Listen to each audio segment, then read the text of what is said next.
The Bible. Is it hard to understand? When it comes to reading the Bible, the first thing that comes to mind is the fact that this is the Word of God. The seals have been broken, and the truth is here.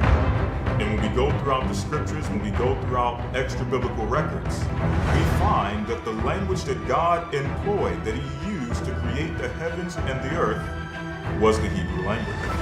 Christ said, I came for the lost sheep of the house of Israel. But yet no one, no religious leader, no religious church out there anywhere can now identify the 12 tribes of Israel. Can we?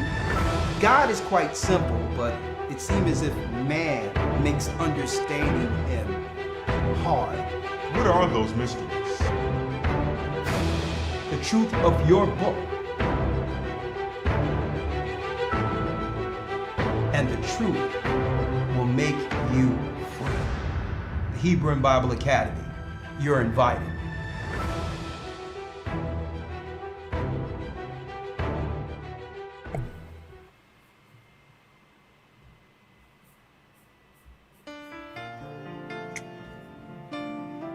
To Zion.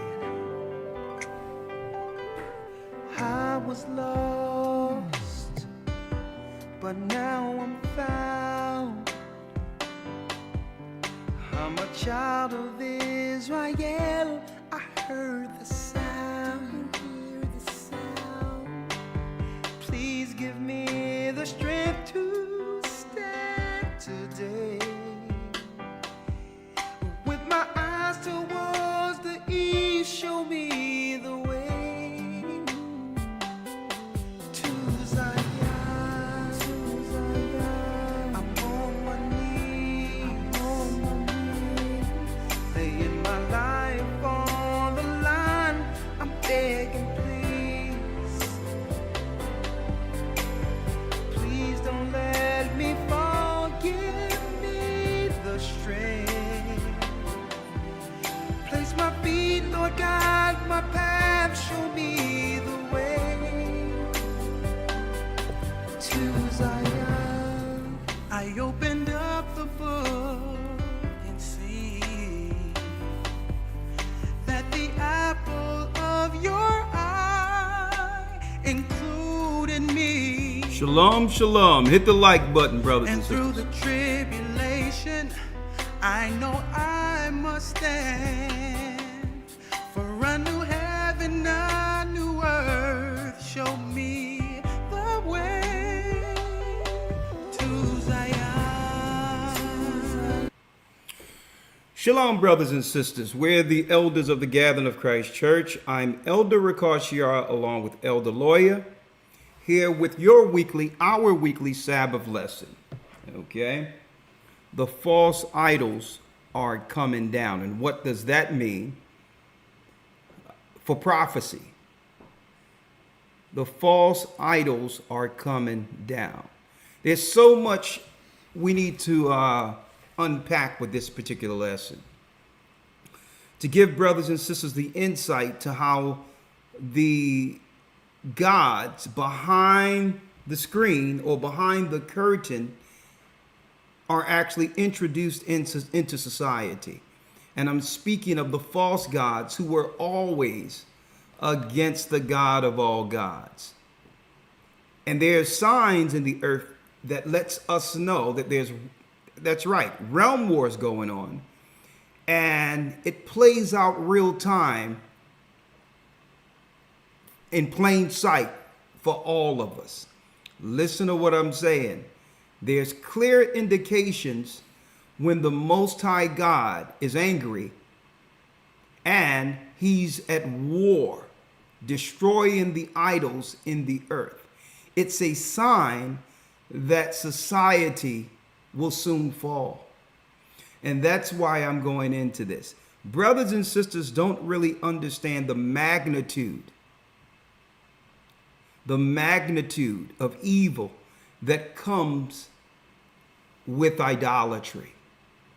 And I hope through this particular lesson brothers and sisters begin to understand the depths of this in order to come on the right side or get on the right side of prophecy. Okay? How do you identify an idolater? How do the nations use idolatry as an advantage over God's people? How do we gain the advantage? Okay?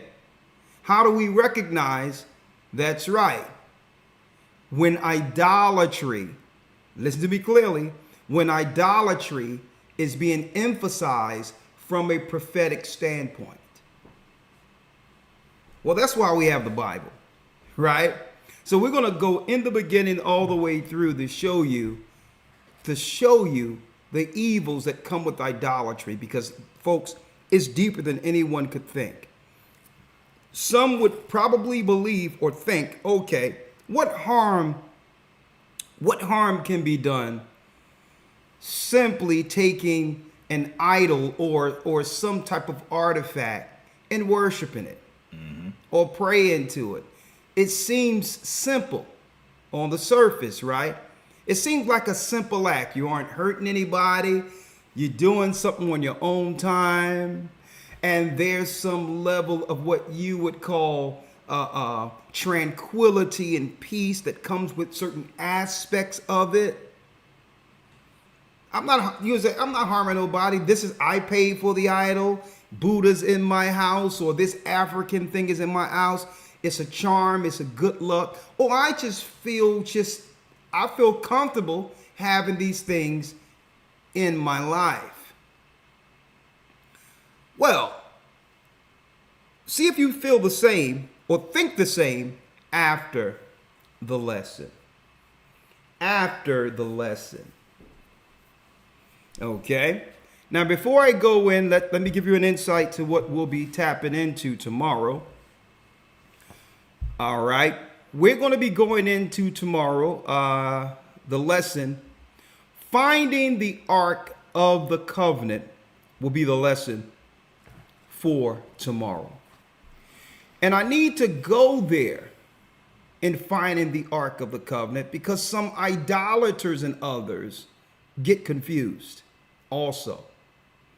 When we point to the evils of idolatry, they'll say, well, Moses held a serpent or a staff before the people and parted the Red Sea. Wouldn't that be considered an idol? He told people to look upon it. No, it wouldn't be considered an idol. Okay? Keep in mind, no one said in any law to bow down to the staff that Moses held as a staff coming out of Egypt. Okay? That was just a staff being held while the Most High power was operating. Then they'll say, well, the Levites, they had the Ark of the Covenant and that power that was in that. And many people would deem that an idol. No, it isn't. No, it isn't. That is really, right, on a whole other level. It was a connection between the heavenly realm and wherever the Israelites were, even up until the time Solomon built the temple, and there was a place in the temple for that particular gateway. Okay? No one bowed down to it. No one had to worship it. It was a connection. It was a communication portal and also a weapon the Most High would use to destroy our enemies. But never, ever was it ever utilized as what? As an idol to be worshiped by the Israelites. No one can find that anywhere in the Bible. But this is what pagans do, folks. Pagans use these in the Bible to justify their wicked idolatry actions. Right? And to the ignorant, that explanation is enough. Okay. So I'm going to go into finding the Ark of the Covenant tomorrow. It's not an idol. We had many things. We had many particular artifacts that were utilized for the services of the priests. Okay. We had the showbread. We had the rod that buddeth, Aaron's rod that buddeth. We had the menorah in there. Okay. We had many things in the ark, to do the actual priesthood. Okay. We had the place for sacrifices. But nowhere in the Bible did it say take these separate things to make what? A charm or an idol to worship. Okay, so let's not confuse the two. There's a lot going on in the earth. A lot going on. So I'm going to go into this, but before I do that, let me tell you, we're dealing with the Ark of the Covenant, finding it tomorrow. Now, this is why. This is why we have to touch on this tomorrow. Let's get it here. Britannica, and I got this out of Britannica, but I'm going to go through some things through the Smithsonian Institute, right? Tomorrow also, where they're giving their insight to where is the Ark of the Covenant, right? Where is the Ark of the Covenant? You have your Jewish theories on where it might be. Christian's theory, speaking that it's metaphorically in Christ now and others. Philosophy and vain deceit. Then we have Steven Spielberg, which I consider a serious,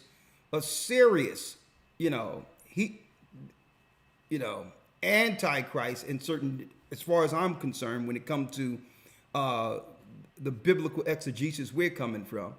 This guy isn't right as far as I'm concerned, according to the Bible, and he would be the last person I would utilize to bring forth a production to find the Ark of the Covenant. With Raiders of the Lost Ark, folks, they muddied the waters even more.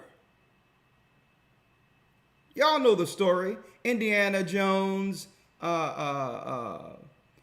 Harrison Ford, going on an excavation after connecting with some of these museums to find the Ark of the Covenant.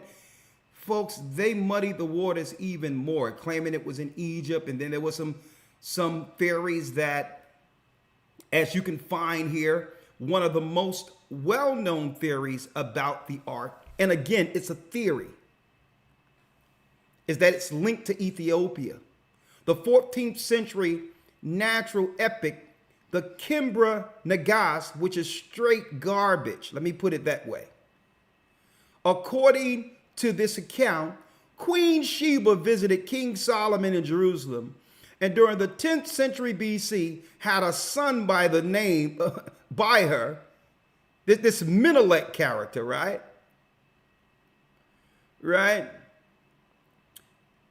Had a son by him. On her journey home, their son named Menelik returned to Jerusalem once he was of age, although Menelik ultimately chose to go back to his mother. Solomon sent him with a company of Jewish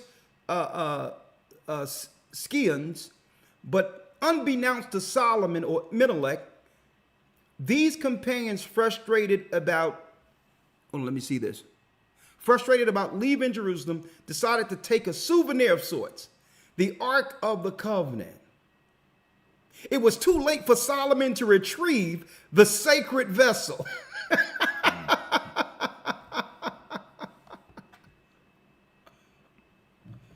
Are you kidding me? What Bible are they reading?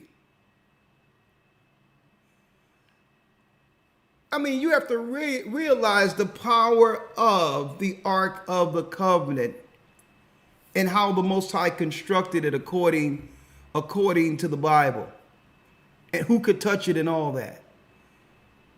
Okay? How can you smuggle the Ark of the Covenant right from up under Solomon? Total garbage. Then they got this little church somewhere claiming that some black people are marching around it because that's where the Ark of the Covenant is. Let me make it clear. If these people in Ethiopia had the Ark of the Covenant, they could right now rule the world. right now. They could rule the world right now if they had the Ark of the Covenant, because it was a clean weapon. Was it? And guess what? The Ark of the Covenant just wasn't spoken in the Bible. Okay? Other nations' history has what? Some of the battles they lost trying to come up against our people who had the Ark of the Covenant. That's like fighting against God himself. Okay? Just imagine sitting the Ark of the Covenant down, and then the Most High from heaven send forth spirits to fight the war for you. Game over. Without losing one man. Clean energy. Where the earth is clean, the earth doesn't get scorched, no animals get harmed.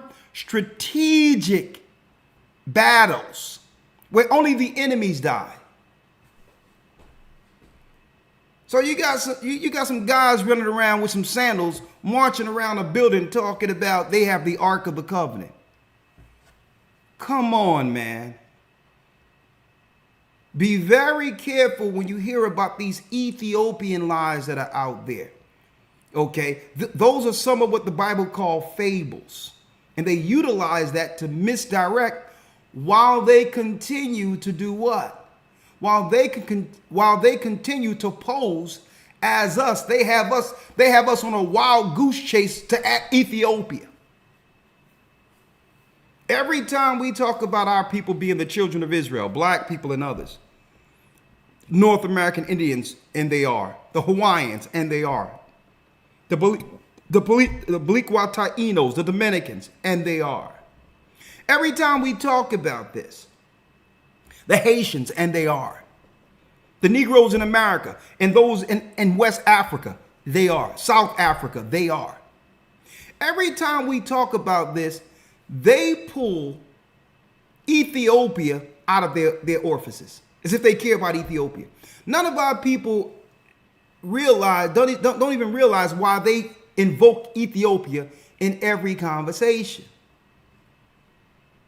You think they care about Ethiopians? Oh yeah, there were black Israelites. There was black people who followed Judaism. A matter of fact, Moses had an Ethiopian wife. I'm like, why do they keep bringing in Ethiopia? Oh yeah, the Ark of the Covenant. I heard there's some rumor that the Ark of the Covenant might be in Ethiopia. And none of you ever asked, you never really asked the hard questions. Why these people keep talking about Ethiopia when we're saying we're the Israelites who aren't Ethiopian? Well, number one, they understand that our people don't do any research when it comes to the tables of nations. Okay? Is there a diaspora who went into Ethiopia? Absolutely. But the national origin of Ethiopians, folks, are Hamites. So if we begin to believe that Ethiopians wholesale are Israelites without the knowledge, they can now state claim as the people being from the seeds of Shem. Edomites are Shemites. Ethiopians aren't even in the family of Israelites. That's number one. Another Hamitic trick to have us doing what? Chasing our tails while they take the bag. That's number one. The other thing we have to look at is what? The history and time period they started pushing Ethiopia. During the so-called restoration back to Israel, folks, that's right, like every country, that's right, every country needs a what? A service class or a subclass. So they weren't going to tell our people in America, yeah, you're the Israelites, come on back, this is your land. In close proximity, they could get the poor Ethiopians to come over to be the subclass for them in their colony. So now they'll say the Ethiopians, well, that particular class can gain entry through conversion, okay? Because we as a people verify their ethnicity. We verify them, but we're not going to accept you. Therefore, now they would have a subclass close to the land to work for the colony. Straight up. So the whole deal is never go through for the Ethiopian lie. Do we have people who are dispersed in Ethiopia? Absolutely. Was Haile Selassie an Israelite? Absolutely not. He was a Hamite. Okay. The Haile Selassie thing is a joke. There was no Menelik who took the Ark of the Covenant. All of that is a bold-faced lie. And I'm going to prove that and more tomorrow in finding the Ark of the Covenant. And I'm going to tell you this. We will get the Ark of the Covenant back. Okay? There's no guys running around in Ethiopia right now with some sandals on with the Ark of the Covenant. That doesn't exist. Okay? If you have the Ark of the Covenant, you will rule the world. You will rule the world. And guess what? Are they looking for the Ark of the Covenant? Raiders of the Lost Ark, folks, isn't just a movie. Okay? That's right. Archaeologists behind some of these museums have been searching for this for a long time. And they'll never find it. And guess what, folks? We know exactly, I know exactly where it is. The Most High hid that in the Bible. We all know where it is. But even if I was to go to that place right now where the prophet hid the ark, I couldn't see it. I wouldn't be able to get it. But it will appear. It will appear. When we're in that wilderness, that's right, that fire round about us, folks, that came out of the Ark of the Covenant, where the Most High made a border around us, protecting us coming out of Egypt. So that tells us in of itself, we're getting that back. And when they do, when we get the Ark of the Covenant back, case closed. The end of it all. Okay? So that's it on that. Get in the Hebrew and Bible Academy if you'd like to be a part of this lesson. And then the following week, we're going into the battle between man and women. How can we come together under God? We're going to have some singles and married couples roundtable discussion. Our third one, it's going to be very, very, very cogent. And hopefully we can come to some answers without blame, okay? Without blaming one another. What does God expect from us? And what excuses can we give him for not operating in our roles? Okay? I can make an excuse if I want to of why why something isn't happening. So can a woman. But can we give God those excuses? Will we give God those excuses? So that will be the conversation. What excuse can we give God for not operating in our roles? Will God can we stand before God and say, well, I didn't do my role as a man because I was abused, because my father left, or because my mother wasn't okay, or because my sister hurt my feelings? Okay. Can a sister stand before God in the day of judgment and say, well, I didn't walk in my femininity. I didn't operate as God intended for a woman because someone hurt me. I was upset. I had to guard my heart. Can we tell God this? So I'm going to go into this, right? I'm going to talk about this. Our obligation and responsibility to God.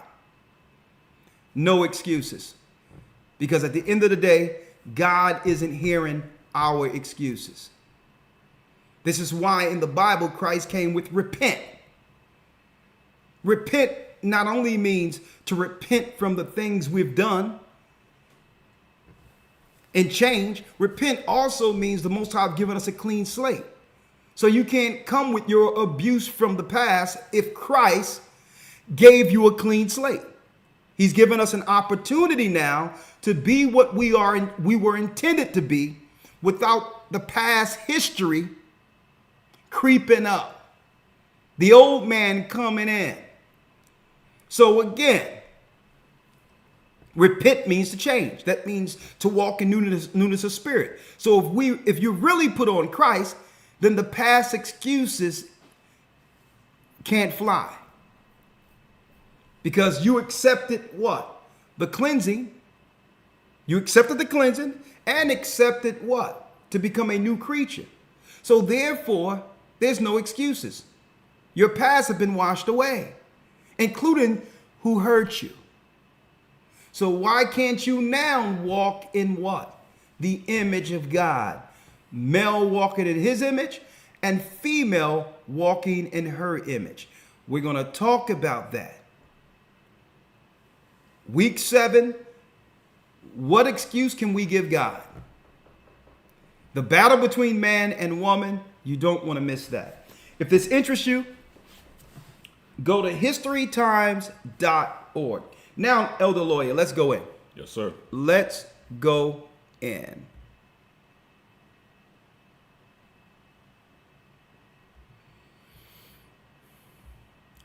A few things have been happening in the news. Right? Yes. I know you all remember. I did this report years ago. That the bountiful temple angel Moroni was hit by lightning. Y'all remember that? Moroni the angel, whoever that is. Okay. Now, this particular I would say visitation happened at the bountiful Utah temple. The Church of Jesus Christ and Latter-day Saints was struck by lightning, putting a hole in Moroni's back. Y'all remember that? Signs. Using Jesus Christ, but these are idolaters. These are serious occultists, folks. But I digress, right?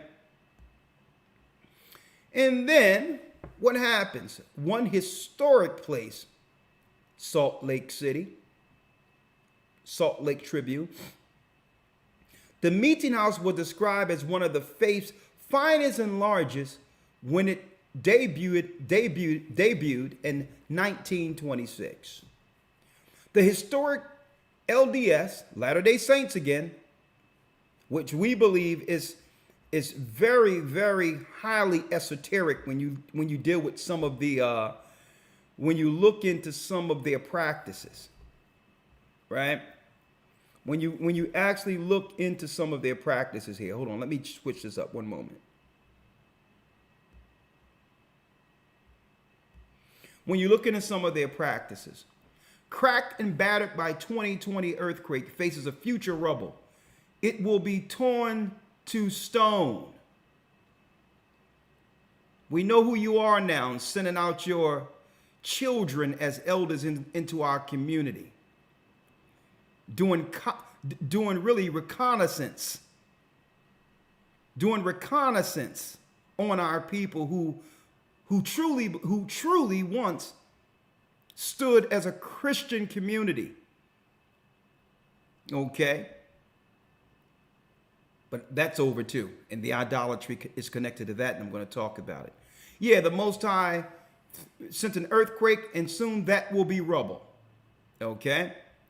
Now, lately we've been hearing China, China, China, China, China, China, everything China. Well, the Bible says what?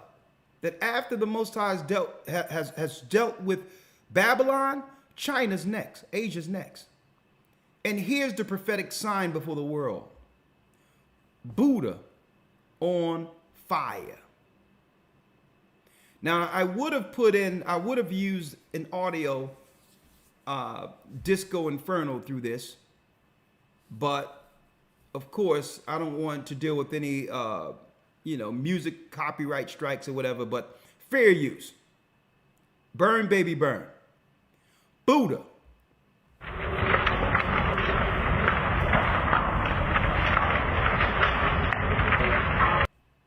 a fire consumed a giant Buddha in major temple.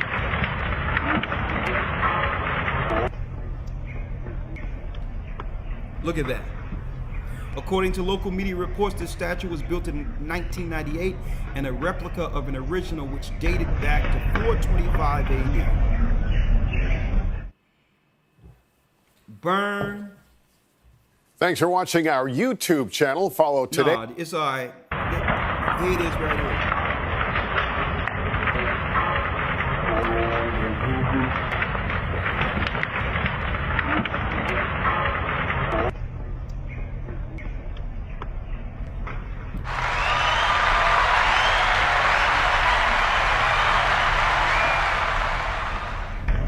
Now, some people might ask, well, what's the big deal?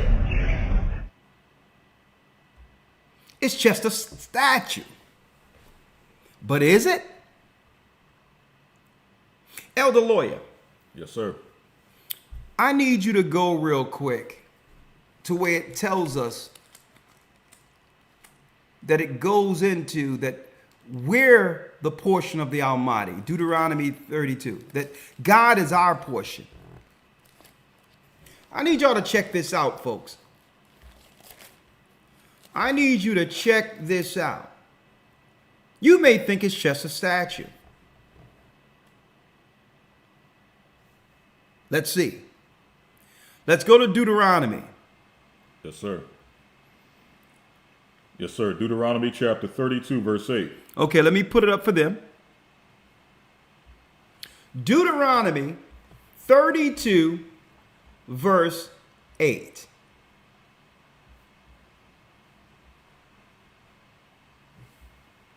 Read it. Yes, sir.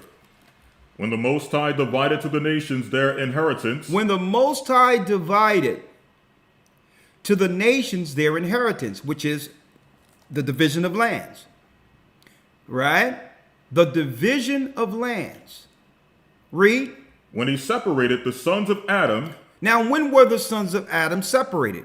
They were separated once after the flood.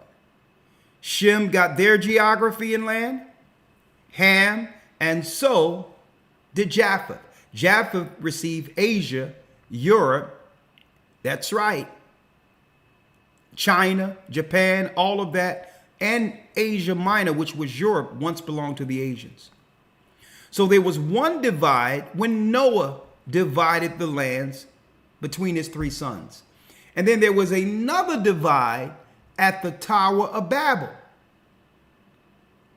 that split the earth into 70 nations.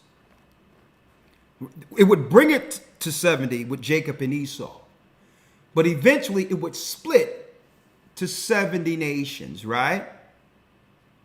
Now, when the Most High divided the nations and their inheritance, when he separated the sons of Adam once after the flood and another at the Tower of Babel, read. He set the bounds of the people according to the number of the children of Israel. He set the bounds of the people according to the number of the children of Israel. Now that might be confusing to some of you. What do you mean set the bounds according to the number of the children of Israel? When Noah divided the nations, there weren't Israelites. There was no such nation as Israel at the Tower of Babel when it was split. What does it mean according to the number? Well, we're reading from one of the 5 books of Moses. So what is Moses telling us here? Well, when the Israelites came into Egypt, there was a number of 70. Right? Jacob and 70 souls went into Egypt. So he's using a number during his time that all could relate to. Concerning what? The division of nations. When the Most High divided the nations in their inheritance, when he separated the sons of Adam, he set the bounds of the people according to that number 70. Right? But there's a higher understanding of this in the Septuagint. Let's read in the Septuagint An older version of the Old Testament, which was translated out of Greek, out of Greek, it tells us here. Elder Lawyer, read it. Yes, sir. When the Most High divided the nations, when he separated the sons of Adam, he set the bounds of the nations according to the number of the angels of God. This is even more in depth. He set the bounds of the nations according to the number of the angels of God. What angels of God? Well, the book of Jasher tells us that 70 angels came down to split the tongues. Where does idolatry come in at, brothers and sisters? Well, the Gentile nations, brothers and sisters, instead of honoring and reverencing the God who divided the Tower of Babel and destroyed the Tower of Babel, the nations began to turn these fallen angels into idols to be worshipped. See? Now you're getting the what? The origin of idolatry. Right? The angels came down, was sent by God to do what? Stop the evil on the earth. And you would think the nations would have served the God who sent the angels. Well, no. The nations began to make idols after the angels who came down, disrespecting the God of Israel. Idolatry is disrespect. That's one level of it, right? But let's go back to Deuteronomy. So you might think these little idols you have in your house or around are innocent, not realizing the spirits behind them. These are vessels for demon possession. And I'm going to go there in a moment. Because spirits, jinns, lie dormant in what?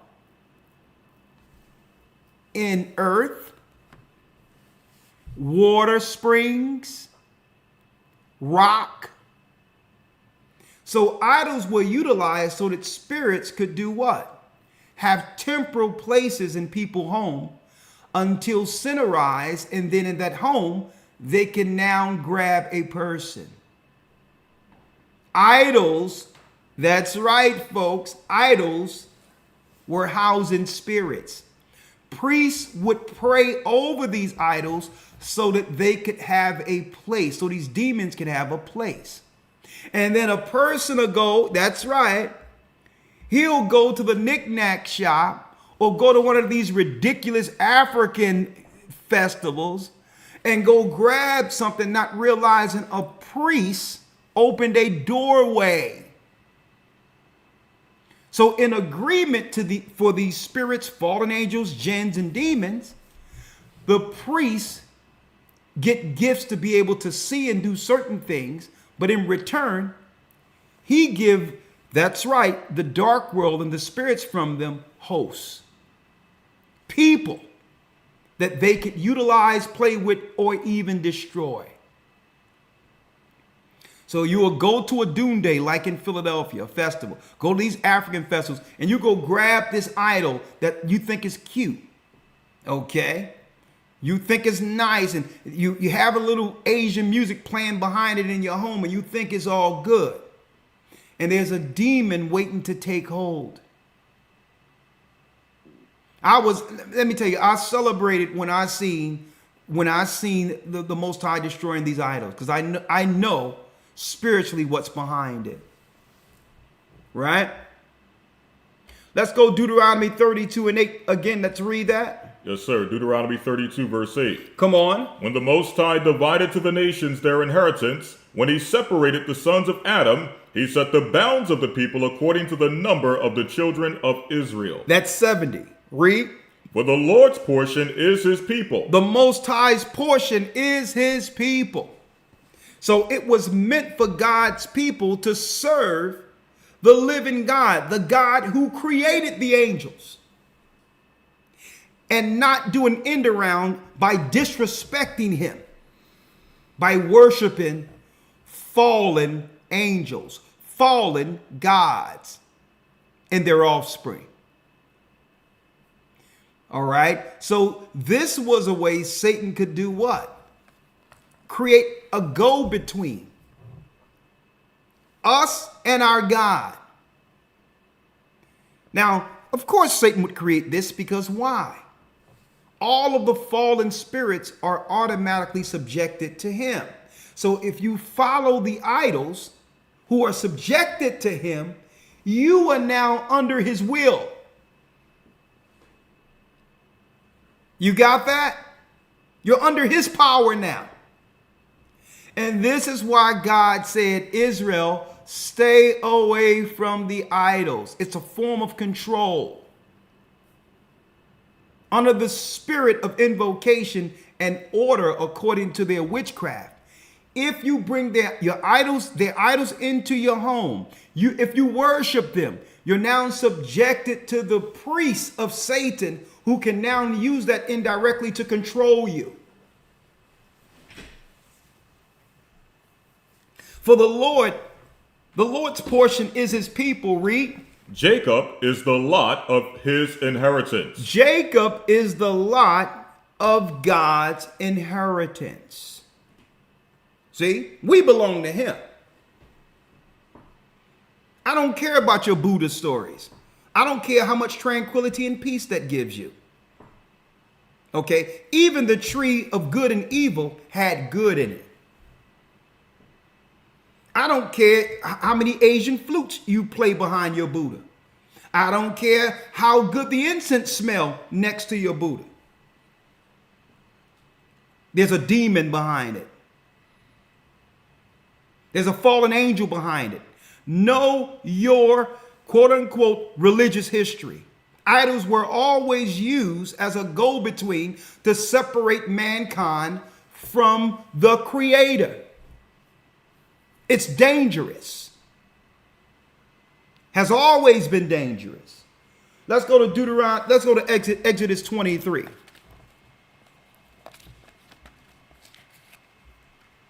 And listen, and believe it or not, even though it's wicked as get up and go. It's wicked as get up and go, but I can understand to some degree why the other nations does idolatry. It benefits them as a nation. Now, of course, when Christ returns, he's going to smash it all, and it's coming down now, right? But to some degree, I can understand why the other nations deal with idolatry and paganism and all that, because it benefits their civilization and society over us. There's a benefit for them. They can use their idolatry to put us under subjection. They're power hungry. Now, will there be a judgment for it? Absolutely. But all in all, for the life of me, I don't understand why our people do it. It has never benefited us. Idolatry have never benefited us, folks. And I need you to think about this. Why do you think there's so many different religions in our community? Why do you think that? You can't go into one of these rural communities where it's predominantly white people and see a Buddhist temple, an Islam temple, a Hindu temple. We're being inundated with idolatry, and it's intentional. An African temple, it's intentional. So can't you see that they've weaponized the dark arts against God's people? They've weaponized the dark arts. The dark arts is bringing a demon into your home without even recognizing it. Idol.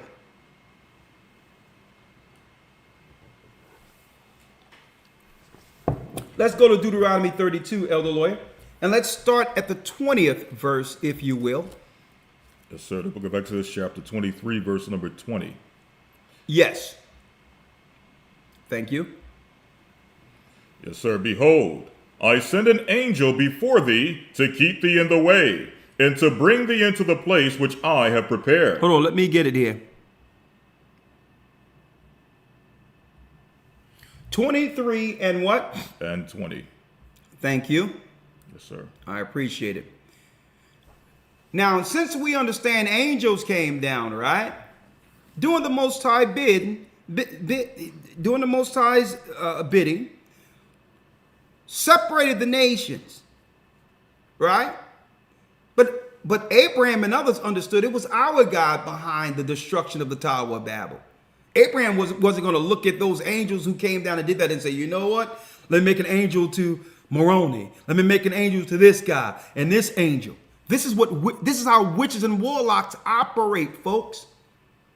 They worship each angel or spirit within nature. They hide it by calling it, I'm a naturalist. I worship, our religion is nature. We worship the springs and for the rain and for the sun and see that? Well, what they're not telling you, all of these were originally in angelic form. These are angels they worship. So when you hear someone say they're a spiritualist, oh, you are a priest or priestess for demonic activity. You are a go-between. You are a doorway between the dark world and this world. Oh no, it's about nature. And they're sitting there looking at you, not blinking. It's about nature. The demon have already took host. No. What they're not telling you is what? The secret rituals and rites they do in private to these different spirits. And of course the spirit will do a few good things for you. They'll throw you a carrot. They'll give you a few things. But at the end, your soul is required. See? Let's read it. And behold, I send an angel before thee, to keep thee in the way, and bring thee into the place which I prepared. Now the angel the Most High sent before us in Egypt, coming out of Egypt, was Christ. That was Christ. People say, what? Yeah, folks. You have to realize angel comes from the word El, power. Well, Christ was the highest power in heaven at this time. The intercessor, the messenger. I know people saying, hold up, man. What is this guy Elder Ricard is talking about here? Christ? During the time of Moses? Let's break it down. Elder Lawyer, let's get the precept here. You're going to learn today. And check it out. Even Christ, when he came on the earth amongst the disciples, when they asked, well, how do you pray? He didn't say, oh, pray to me. I come to do the will of my Father. See? He said what? This is how we pray. Our Father, which art in heaven, hallowed be thy name. Thy kingdom come. The Most High's kingdom coming. Thy will be done on earth as it is in heaven. Heaven is coming here. My Father's kingdom is coming here. It was man who turned Christ into an idol because they was used to operating. That's right, folks, in worshiping fallen angels since the Tower of Babel. Christ never said worship him. Let's break it down. Yes, sir. Let's read it. And we going back to Exodus chapter verse. 1 Corinthians 10 and 1. 1 Corinthians 10 and 1. That angel was Christ. How do we know this? Read. 1 Corinthians 10, verse 1. Come on. Moreover, brethren, I would not that ye should be ignorant how that all our fathers were under the cloud. All of our fathers were under the cloud. This is the Israelites coming out of Egypt. This is an Israelite by the name of Paul explaining what happened to our forefathers coming out of Egypt. I would not that you should be ignorant how that all our fathers were under the cloud. Read. And all passed through the sea. And we passed through the Red Sea. And there's proof, archaeological proof that happened. Okay. I'm going to be going into that in this academy. Read. Verse 2. And were all baptized unto Moses. We were all baptized unto Moses. What does that mean? That means we had to go through water to be saved. The Most High moved the waters, 2 walls, and said we must go through water to be saved. Like manner, we must come through the baptism of Christ to be saved. Anyone is telling you that the baptism isn't a prerequisite for the kingdom of heaven are from the pits of hell. They're the devil's agent. If they're telling you that you can choose whether or not to do it, they're evil. How many people would have made it if they stayed on that side of the water where Pharaoh was? It was no choice. Either you go through the water or die. Like, well, I don't necessarily have to, follow Moses through the water, right? There's a choice. There's a chance I can still live if I stand right here.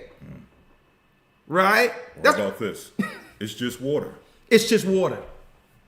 Trying to downplay water when all of life came out of water, including the earth. Oh, it's just water. It's just a bath. Downplay it. Well, why did Christ take a bath before John the Baptist? So when these devils try to downplay Christ's first work in the earth, where even the Most High had to co-sign by saying, this is my son in whom I'm well pleased, giving you the entry into his kingdom. The Holy Spirit was there, God was there, and Christ came out of that water, and it says what? This is my son in whom I'm well pleased. If you get a demon that's telling you that you have a choice to do what Christ did, you're dealing with an evil usurper. When you hear someone say that, run. Run. Well, what about the men? What about the men that was hanging on the cross next to Christ? Christ says, "Come into my kingdom." You see how they take the exception that proves the rule? Yeah. Okay, that's the exception. So if you are hung on the cross next to Christ and he say come into paradise, yes, you don't have to be baptized. That's the exception that proves the rule. As if he could come down and get baptized hung on a cross. And when you got to use these excuses to try to jump over what Christ requires, that lets you know you've lost. Why not just do what Christ said do? And we're all baptized unto Moses. Read. Verse, and in the cloud and in the sea, verse 3. Read. And did all eat the same spiritual meat, and did all drink the same spiritual drink. The spiritual meat was manna. The spiritual drink happened when Moses hit the rock of Gibraltar. Right? Read. And did all drink the same spiritual drink, for they drank of that spiritual rock that followed them. That rock that followed them. And that rock was Christ. That rock was who? And that rock was Christ. That rock was Christ.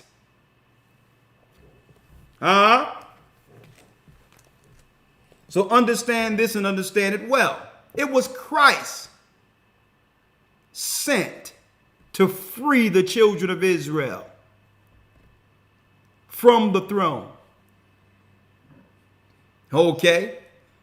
It was the Most High who sent Christ in this earth to guide us out, to tell Moses how to construct the Ark of the Covenant so that Israel would have what? That's right, a continual connection to the heavens on a daily basis within the earth. That was Christ saying, well, okay, I'm going to give you the ultimate communicator. Straight from the heavens, here's the Ark of the Covenant. Aaron, your sons, you hold this, and you'll be able to call us anytime from heaven. We're right here. We're right here. That was Christ. He was that angel. So all of you so-called Moses believers who claim that Christ isn't the Savior, well, guess what? Look at it clearly. Understand this. If you don't believe Christ was sent to lead Moses, you don't believe in Moses. Because Moses believed in him. Huh? What? Moses understood the power of Christ. Okay? Now let's go. The anointed. He was that angel. Let's go back. Let's go back. Exodus 32, Elder Lawyer. 23. I keep getting it backward here. I'm sorry. Exodus 23. Let's go down. What verse here? We're at 20. Start at 20. Let's do it. Yes, sir. Exodus 23, verse 20. Come on. Behold, hit the like button, please. Read. I send an angel before thee to keep thee in the way and to bring thee into the place which I have prepared. Read. Beware of him and obey his voice. Provoke him not, for he will not pardon your transgressions, for my name is in him. For my name is in him. My name is in him. Christ said, I came not to do my will, but the will of him that sent me. Representing what? Our Father, the messenger. Read. 22. But if thou shalt indeed obey his voice and do all that I speak, then I will be an enemy unto thine enemies and an adversary unto thine adversaries. Come on. For my angel shall go before thee and bring thee in unto the Amorites and the Hittites and the Perizzites and the Canaanites and the Hivites and the Jebusites, and I will cut them off. And I will cut them off. Now, all of these ancient nations of Canaan and others were known as what? Serious idolators. They used the dark magic that came with idolatry. Read. 24. Thou shalt not bow down to their gods. Now when we destroy these nations, you are not to bow down to their gods, because you're given the demon connected with the God entry. See? And now you become servants to the dark side. Folks, this is how it works. You become servants to the dark gods when the angels were made to serve us. They were made to minister to the image of God. Well, Satan twisted that. Through idolatry, it puts men under subjection to them. And men are willing to do it for what? For information. They're willing to become servants of Satan for information, for ingenuity, technology, understanding. Because what? It tells us that Satan is wiser than Daniel. The exchange is, I'll give you information in exchange for your soul. Steve Jobs, anybody? Steve Jobs, anyone? Huh? A matter of fact, I'm going to show that tomorrow. Steve Jobs went into India and made an agreement with a shaman. A shaman took Steve Jobs into the mountains of India and left him there overnight. And a presence of a spirit came to Jobs. This is quote unquote not alleged out of Steve Jobs' mouth. And once he left the cave, he had the information on how to make what? The iPhone. That would bring the whole world in subjection. It was an angel. I'm going to show that tomorrow. Thou shalt not bow down to their gods, read. Nor serve them. Nor serve them. Nor do after their works. Nor do after their works. But thou shalt utterly overthrow them and quite break down their images. And quite break down their images. Read. And ye shall serve the Lord your God, and he shall bless thy bread and thy water, and I will take sickness away from the midst of thee. Folks, why did God say that we are not to deal with these idols that were left in these specific areas? Why? If they aren't destructive, if they don't have a negative connotation connected with it, if it isn't, if it cannot be used to take a person down spiritually. So the Most High knew what was in these idols, the religion behind it. It's to what? Capture souls and make mankind their servants. So they indirectly put us under subjection through idolatry. And so the nations don't care. They love this. Why? Because if the Israelites do this, they won't just be subjected to the gods we've introduced to them. They'll become our servants too. See how slavery happens? This is why they've incentivized so many different nations to come into our communities, pushing bogus idolatrous religions. Because they understand the payoff. The payoff is these people aren't just going to worship the gods we introduce to them. That's right. They're not just going to serve those gods. Since we introduce the gods by default, these people are subjected unto us. We're their gods now. We're their masters now. Indirectly, this is how the world have produced, that's right, generational slaves. Hence the reason why they hate the idea of an Israelite. An Israelite is saying, to Hades with your gods, to Hades with your idols. We serve the living God of all gods who will smash your gods and is now burning your idols. See? And that's a signal to them altogether, because it won't be before long. It won't be before long that the power they have through idolatry no longer has its strength over us. See? So they bring this stuff in, sage and crystals and different types of what they would call meditation. Yoga schools popped out of nowhere. People who were devout Christians for generations now have a Buddha in their home. You got a demon sitting in your house. You replace Cesar Borgia with an even worse demon. And why am I saying that? At least with Cesar Borgia, you thought you were honoring Christ. Even in ignorance, you thought you were honoring Christ. That kept you close to the word of God to some degree. Mm-hmm. But what excuse one have for dealing with the Kaaba stone? Idol.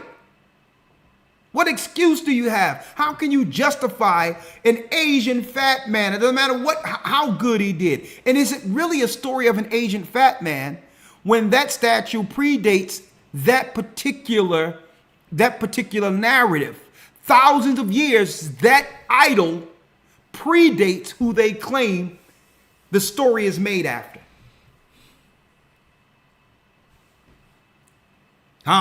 You're really involuntarily, as the scriptures say, worshiping angels.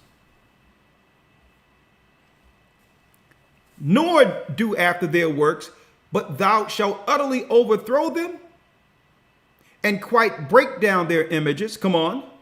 Yes, sir. Verse number 25. And ye shall serve the Lord your God, and he shall bless thy bread and thy water, and I will take away sickness from the midst of thee. And I will take away what? Sickness. I will take sickness away from the midst of thee. I will take sickness. What verse you at, Elder Lawyer? That's 25.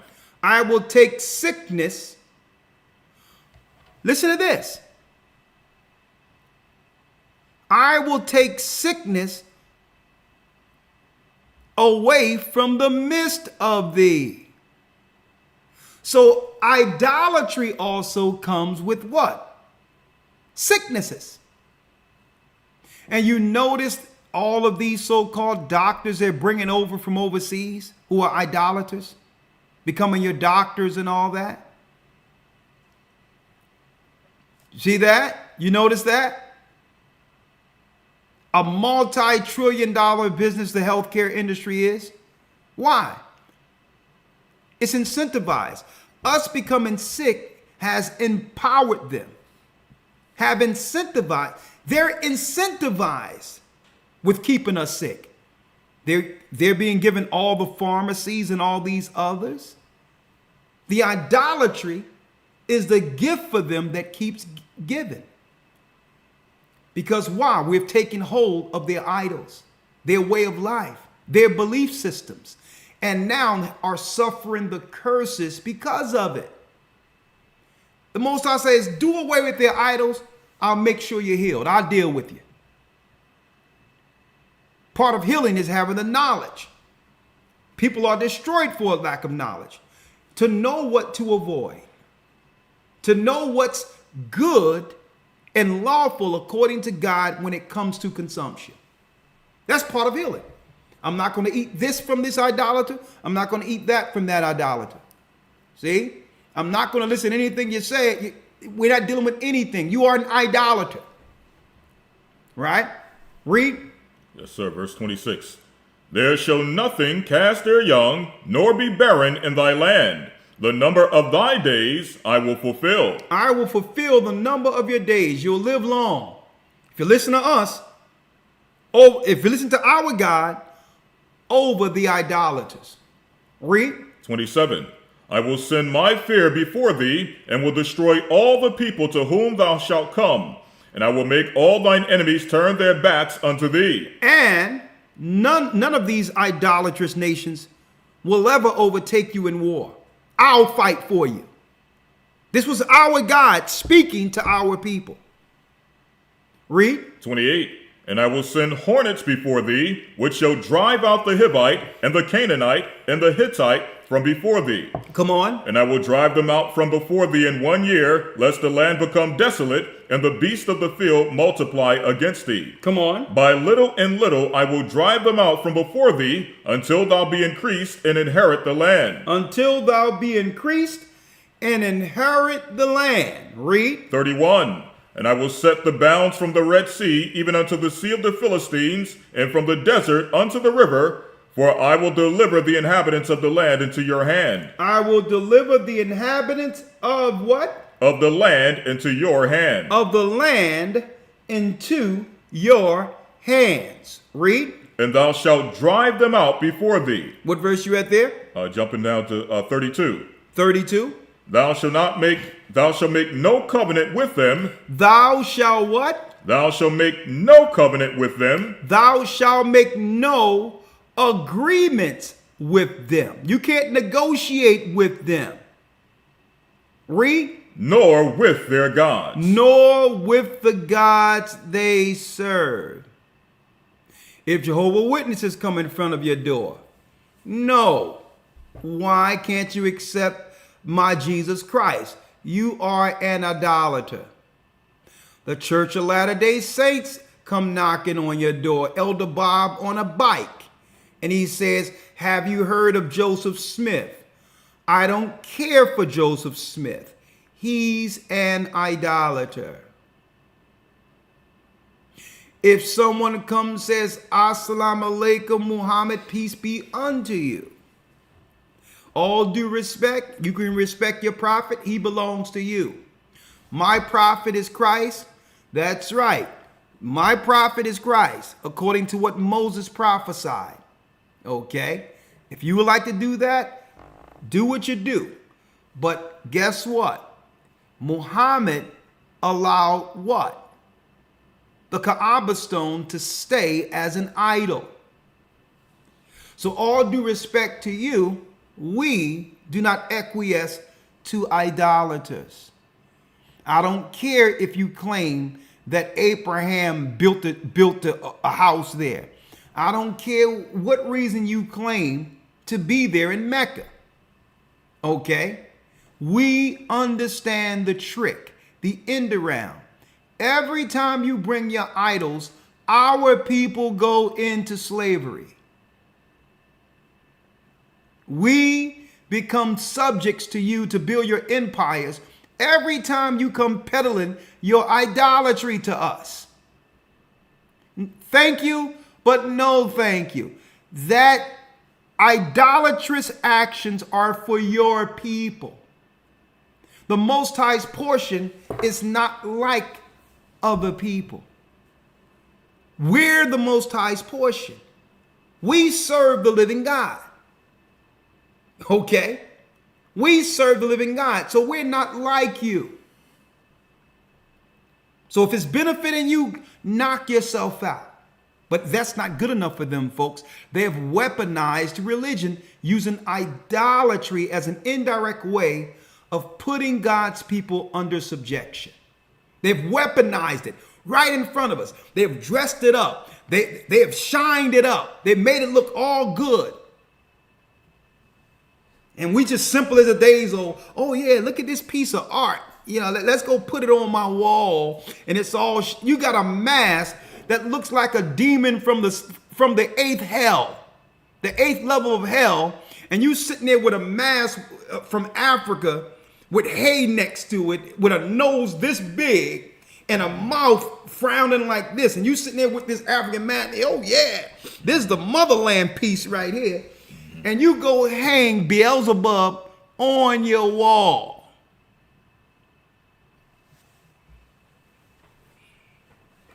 Simple as the days old. Sitting there with you don't know what satanic priest and prayed up into that thing.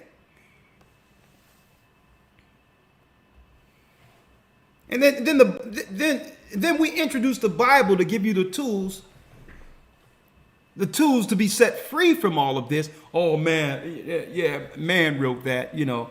You can't really deal with that. The Most High's given us, he's given us information on how to break free from these bonds and strongholds that have been placed on us from the other nations. Let's read. Yes, sir. 33. Yeah. They shall not dwell in thy land, lest they make thee sin against me. Because when they bring these idols, it comes with an ideology to sin against God. All of these Gentile religions, when they come with these idols, they have something negative to say about the Bible. You mean to tell me all this good stuff in the Bible, you have nothing good to say about it? Every time they come with these, that's how you know it's evil. Everything they come with throws shade against the Bible. If it's right and correct, why does it come with you throwing shade against the Bible? Why? Because you know the Bible can identify your true intentions, your deceit. Thou shalt not dwell in thy land, lest they make thee sin against me. For if thou serve their gods, it will utterly, surely be a snare, a trap unto you. Snare is a trap. This is an indirect way of trapping us. I keep using the example of Tina Turner. Grew up in the church, sung in the church. She had a rough life coming up. She meet Ike Turner. Okay, their relationship go awry. Okay. Some relationships, aren't perfect. Relationships aren't perfect, whatever the case might be. But then what? The powers that be use that circumstance, folks, as what? As an advertisement to introduce Buddhist practices within what? A predominantly Christian or people who believe in Christ community. Indirectly, they use one instant,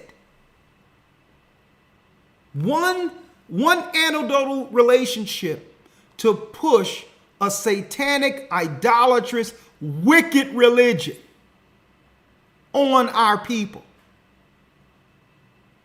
And what happened after that movie came out? Boom. Those people converting from the Bible, leaving the Bible in droves, began to, and a lot of women in particular, began to cleave to Asian ideology. They just used that as an advert to circumvent those who once believed in Christ. As if turning to Buddha is going to give our women a Tina Turner outcome. And now look. Check out how they did it. They used an instance, brought in a false god into the community and promoted it as something good. Because you must take the stronghold spiritually of a people first. You must bring them from up under the hedge of their God and have them latch hold to another God. And once you did that, it wasn't too long after that, a few decades, that the people who introduced the God would come to take over, to take the property of those their God put into subjection. See? The Asians were there the whole time. But they knew that we were predominantly Christian, Bible believers. And according to the spiritual laws, you cannot overtake a people unless they agree with your God. You can't overtake them. Because what? There's realm wars. Our God will fight against their lower gods. Realm war. So they used a movie and said, let's introduce Buddhists as a solution for black problems. Let's bring our God in first. A snare, according to the Bible. And then we began to take on Asian ideology wholesale. Buddha started popping up all in America amongst what was once a predominantly Christian nation. You took hold to their God, and now, that's right, the Buddhists have come to collect their people. See how it works? If you're under their God and they're the priests and priestesses, you are subjected to them. You are their servants now. Do you know they got an Asian running for mayor in Philadelphia? And I wouldn't be surprised if the Asian win. They've come to collect their people. This is the harm of idolatry and not realizing what God to serve. If you serve their God, you're subjected to them. So they're passing us around, folks. They're passing us around like an unkept orphan. One nation, one religion to the next. The Christian paganism passed us around and used us like a rag. And then they say, okay, we had enough of them. What you worship? Okay, bring in Africanism or whatever. Oh, no, that ain't going to work. That ain't going to work. Come on, bring in the Asians. Bring in Buddha. Here you go. We done wore her out. You can have her now in China. Then you got our people, yoga, Asian ideology. All these things were being pushed on talk shows. And now the idolaters have come to collect. They're going to collect your property. They're going to connect your finances. They're going to collect your person. You will serve them. Okay? Not me. Not me. Next one, Elder Lawyer. Let's go to Deuteronomy, right? Exodus 32. Yes, sir. Right? Exodus 32. And what did our people do? Yes, sir. The book of Exodus, chapter 32, verse number 1. And when the people saw that Moses delayed to come down out of the mount, the people gathered themselves together unto Aaron and said unto him, Up, make us gods which shall go before us. For as for this Moses, the man that brought us up out of the land of Egypt, we wot not what is become of him. It says, now check it out. After all of the miracles, Moses is on Mount Sinai receiving the law, right?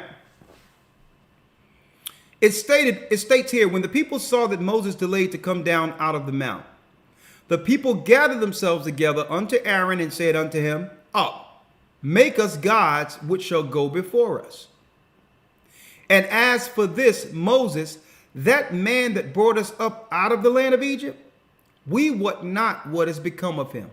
We have no idea where he is. Right? Now check out our people. Where did they get the knowledge to worship other gods? Well, this was learned behavior in Egypt. See? That was behavior. A lot of our people, there was some of our people as citizens of Egypt, idolaters. See? So when we came out of Egypt, they said, you know what? Let's make some of these idols we were used to worshiping in Egypt. Right? Now check this out. Read. Verse 2. And Aaron said unto them, Break off the golden earrings which are in the ears of your wives, of your sons, and of your daughters, and bring them unto me. And bring them unto me. Okay. Earrings. Read. Verse 3. And all the people brake off the golden earrings which were in their ears, and brought them unto Aaron. Now, an earrings in of itself is nothing but earrings. A matter of fact, in the law, it was a sign of servitude, which means if you were working with a family and wanted to stay with that family, you would have to put in an earring or call an earring in so that the people will know that the family isn't taking advantage of you, that you is in agreement with working for this person, staying on their property, right? So now it says right here, and Aaron said unto them, Break off your earrings. Break them off and bring them unto me. Read. Verse 3. And all the people brake off the golden earrings which were in their ears, and brought them unto Moses, unto Aaron. Unto Aaron, come on. Verse 4. And he received them at their hand, and fashioned it with a graving tool, after he had made it a molten calf. And they said, These be thy gods, O Israel. These be thy gods, O Israel. Which brought thee up out of the land of Egypt. Which brought thee up out of the land of Egypt. Folks, and I have ancient books. I have some books over there showing the gods of the Philistines and gods of the nations. I got them over there. And guess what the name of this calf was called? Yahweh. The God of the Shashu. Yahweh have never been God's name. It's the name of the golden calf. It's the same calf you see on Wall Street or in any money district ruled by the people of Satan who are in rule. Established by the people of Satan who are in rule. Every place you see a bull, that's Yahweh. An idol in defiance of the true God of Israel. That's an idol to show the defiance against our God. And they have set up these bulls in every financial district, disrespecting the God of the Hebrews with that idol. Read. Verse 5. Come on. And when Aaron saw it, he built an altar before it, and Aaron made proclamation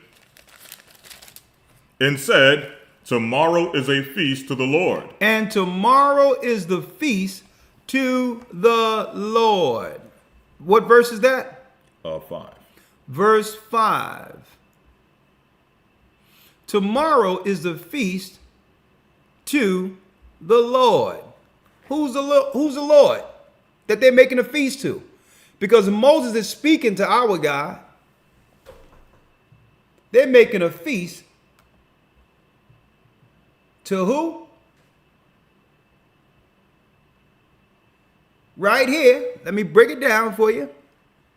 Right here. Hold up, here it is. Let me break it down. They're making a feast to the Lord. What Lord? Jehovah.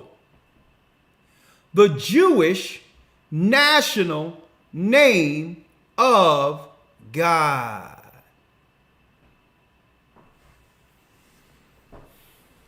We're going to pause on that for a second. He's not our God. That ain't our God. Huh? Who's the golden calf? Why do you see a bull at every financial district in the world? Yeah. The idol that was made as a disrespect to our God who led us out of Egypt. Jehovah. Jehovah Witnesses, anyone? The Jewish national name of God. That's not our God.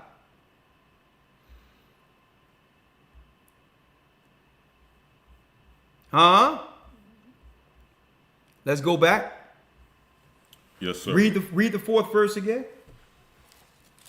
Oh, yeah. Uh-huh. Now, you can't say that that's the name that was given to Moses because Moses was up at the mount receiving the law at this time. He's up at the mount receiving the law. Okay?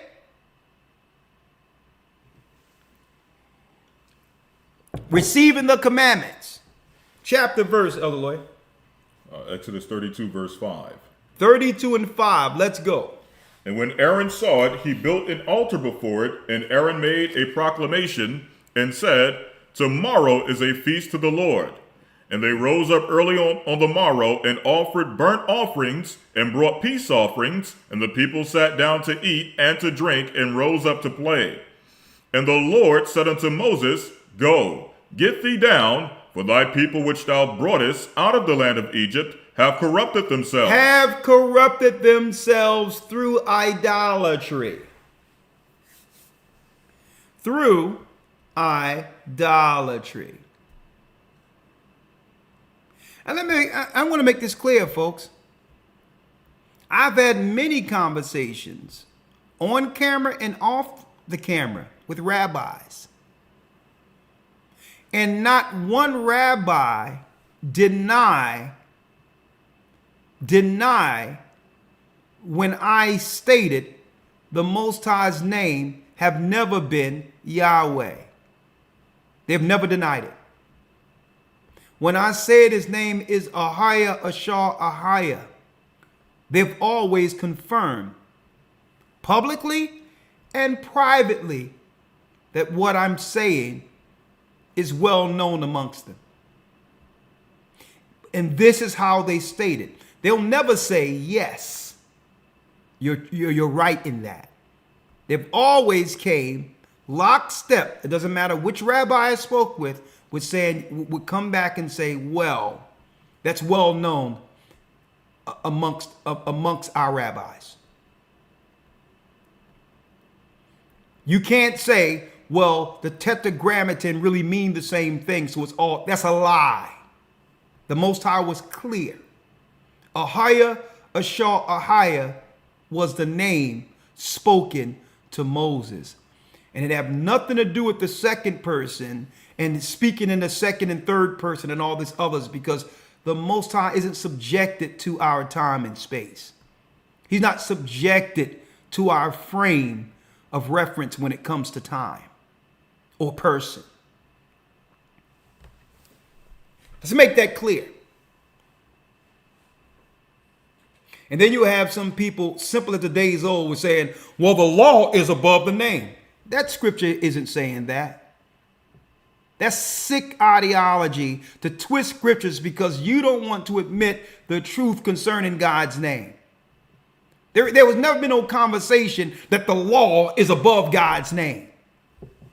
Twisting scriptures because you're too proud to admit that you don't want to speak God's name. Let's read it. Verse 7, and the Lord said unto Moses, go get thee down, for the people which thou broughtest out of the land of Egypt have corrupted themselves. Come on. They have turned aside quickly out of the way which I commanded them. They have made them a molten calf, and have worshipped it, and have sacrificed thereunto, and said, these be thy gods, O Israel, which where are you? Verse 8. Come on. These be thy gods, O Israel, which have brought thee up out of the land of Egypt. These be the gods, O Israel, which brought thee out of the land of Egypt. Now, why am I going here, brothers and sisters? Well, I cannot tell you to put down your idols and gods, but not introduce the true God to you. See? His name is Ahia. And guess what? There is no idol or image on earth that one could make to represent him. Okay? Idols are a clear indication of what? The gods or fallen angels the Gentiles worship. See, this is their communication to you that, yeah, I'm against your God. Okay? So when you see an idol, that's anti-God, anti-Christ. You see a bull in front of a financial institution, which is really a religious institution, if y'all don't know this. Those financial institutions are ancient religious institutions to control societies through commerce. It's part of the governmental system. If you see that, you're seeing an anti-God idol. If you see a Buddha, they're communicating to you that they hate your God.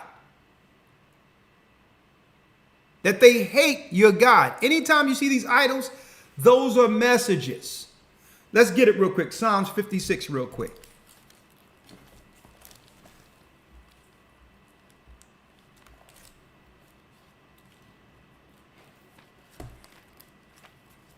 And then we're going back to Exodus.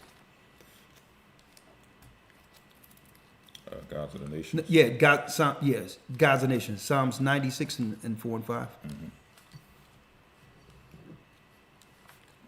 So they're communicating to you. And the Bible tells you our people are destroyed for a lack of knowledge. I mean, we're so easily tricked or deceived against ourselves. I mean, they don't even have to really roll out anything deep for us to defy our God. Folks, the only thing someone have to do is do what?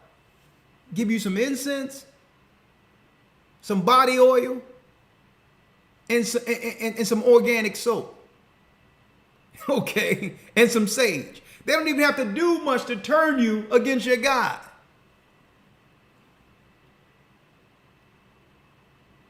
Incense, oil, and shea butter, and then you got to top it off, and some bud. See, they need the drugs because that's the gateway that will allow the demon to come in and say, yeah, don't you feel good? Isn't it right now? Isn't this the God you should serve? That's how they do it, folks. They don't even, I mean, man, we're bought for cheap. And the Bible tells us that the nations don't even have to do much to have us sell out against our God. That's why even when I walk down the street, Susquehanna Avenue, I'm walking down the street, North Philadelphia, and you can't even get halfway between Dolphin and Susquehanna without 5 separate guys with some incense trying to roll some oil on you. By the time you're at the end of the block, you smell like 30 different fragrances. Hey man, you want to check it out? Gypsy Love. Yeah. I Want You Blue. We sitting there, we renaming our own oils, walking down the street, and people trying to like, brother, listen. I'm gonna tell you right now. I don't know the guys you praying that stuff to. Do not roll that stuff on me. Oh, I just want you. Then Gypsy Sideways Blue, the Egyptian Nile. Do you want some? No. You should walk between Susquehanna and Dolphin. By the time you get to Diamond Street, you smelling like a boutique. What they call that? Bath and Body Workshop. You smell like a Bath and Body Workshop by the 2 blocks down because they sitting there with these long dresses on trying to put perfume on people. No.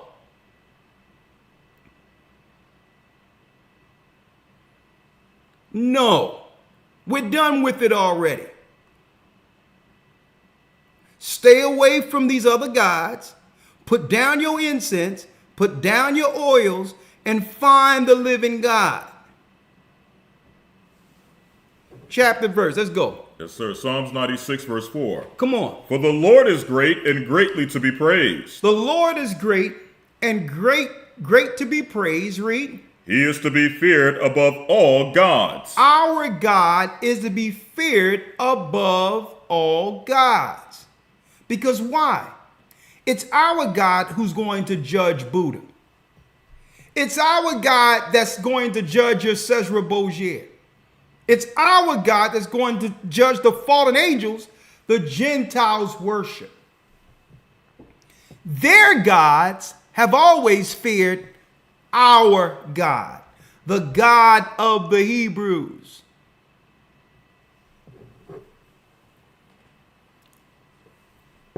See? So no, I'm not going to go low and deal with the Gentile gods. What benefit those gods have ever done for us? It was our God who delivered us from Egypt. It was the God of the Hebrews, Ahiah, who sent Christ to deliver us from Egypt. So why am I going to go low with the Gentiles who have always hated our God to worship their low religions? And that's including Egypt, that's including Asia, and that's including Africa's spiritualistic religions also. Think about it, folks. The other nations is showing the benefit given them worshiping their gods. They rule. They're in power. They're in power. So we have nothing. We have nothing to show for worshiping their gods. And we'll never get power worshiping their gods. That's the whole point.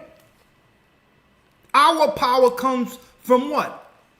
getting back to our God. Their gods empower them as people. Think about that. We have never benefited following their gods. People talking, we need to get back to hoodoo and African spirituality and all. I'm like, listen, our economy and what's going on with us as a people financially tells us that none of this is working. When we were under our God, we had our own nation. We had our own country. We had our own military. We had our own finances. We had our own nation. And the Gentiles feared us.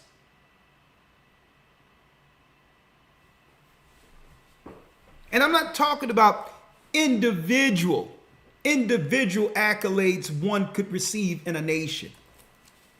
I'm not talking about individuals. Of course, you have your individuals who can benefit in any society. But as a nation, we have suffered for serving other gods. Let's read it. Yes, sir. Psalms 96, verse 4. Read. For the Lord is great and greatly to be praised. Come on. He is to be feared above all gods. Our God is to be feared above all gods. I'm going to show you what can't happen at any time to our God. Let me show you what you'll never see ever happening to our God. Let me see where I have it at. Hold on.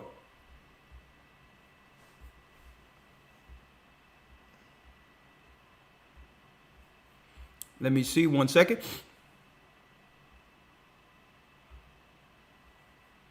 Right here.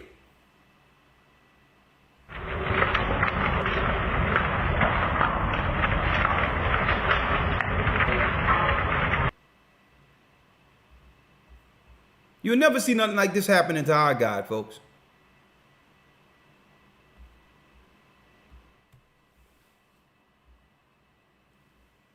Buddha.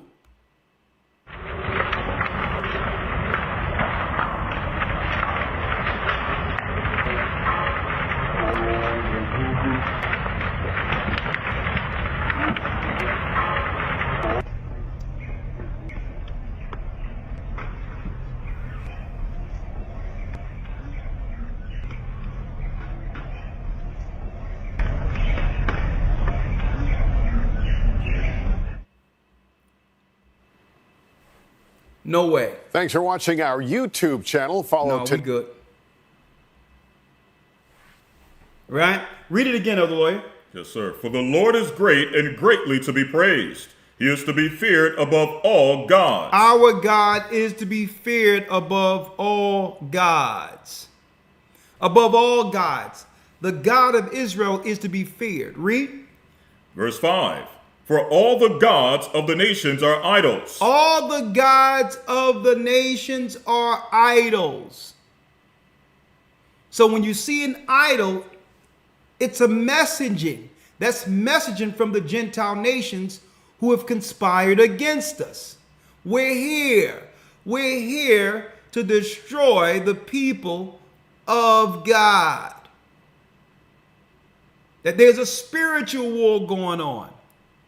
Us against your God. And by default, you are an enemy of our people. They're messaging to you. And every time we go buy an idol to them, guess what, folks? We're showing ourselves as an defeated nation. Every time we go into one of their shops and buy something that buy one of their idols, they're saying, okay, we've defeated the children of Israel. We've taken the children of God. Go ahead, take your little idol back, because I got a little demon in there with it, and it's going to cause all types of havoc in your home. Okay, read it again. Psalms 96 and 4 through 5. For the Lord is great and greatly to be praised. He is to be feared above all gods. Our God is to be feared above all gods. Now, what is it called?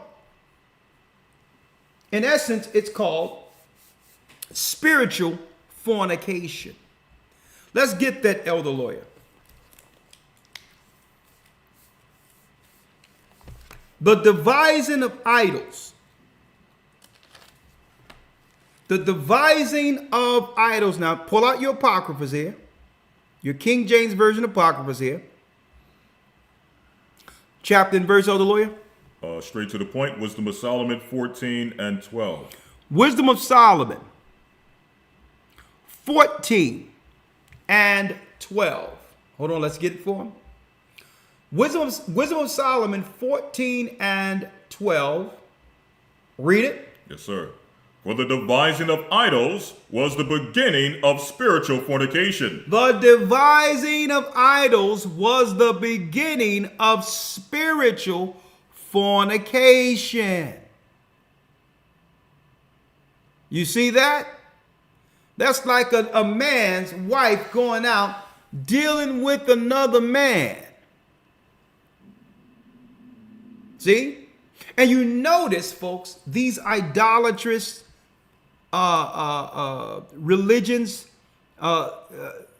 which are identified through idols, do you notice that people from the alternative lifestyles more so turn towards the Asian religions opposed to religions or the Bible religions that shines a light on their sexual behaviors?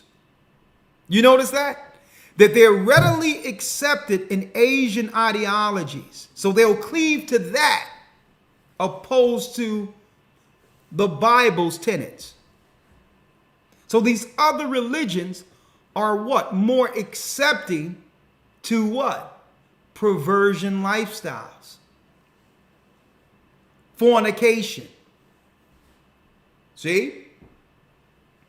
For the devising of idols was the beginning of spiritual fornication. Read. And the invention of them, the corruption of life. And Satan had these invented to corrupt life. To corrupt our lives. And they sell it as a peaceful, they sell it through a peaceful religion. Oh yeah, it's about peace. It's about chi. It's about a balance in the universe and all this other stupidity they're talking about. With nothing to show for it. And the invention of life, the corruption of life. Why? It comes in a peaceful package, but when it's in your home, it wreaks havoc on everything in your home. Arguments ensue, fights, disagreements. All of these come from these idols, folks, and the ideology that comes with them. Demonic activity. Read. 13. For neither were they from the beginning, neither shall they be forever. For by the vainglory of men enter they into the world, and therefore shall they come shortly to an end. And therefore they shall come shortly to an end. Read. For a father afflicted. No, hold up. Let's jump here. And we're going to get upon the idols there shall be a visitation. Yes, sir. Verse number. A matter of fact, let's go to the 21st verse. That's verse 11. Verse 11, let's get it. Yes, sir. Read. Wisdom of Solomon 14, verse 11. Therefore, even upon the idols of the Gentiles, there shall be a visitation. Read that again. Therefore, even upon the idols of the Gentiles. We're living in modern day prophecy right here. Therefore, even upon the idols of the Gentiles, read. Shall there be a visitation. Shall there be a visitation. Hold it. Hold it. Read it, elder lawyer. Therefore, even upon the idols of the Gentiles, there shall be a visitation. Upon the idols of the Gentiles, our God will send a visitation. Fire. That's a sign. This is our God warning the Asians who are conspiring against the children of Israel, not just here in the Western world, but also in Africa.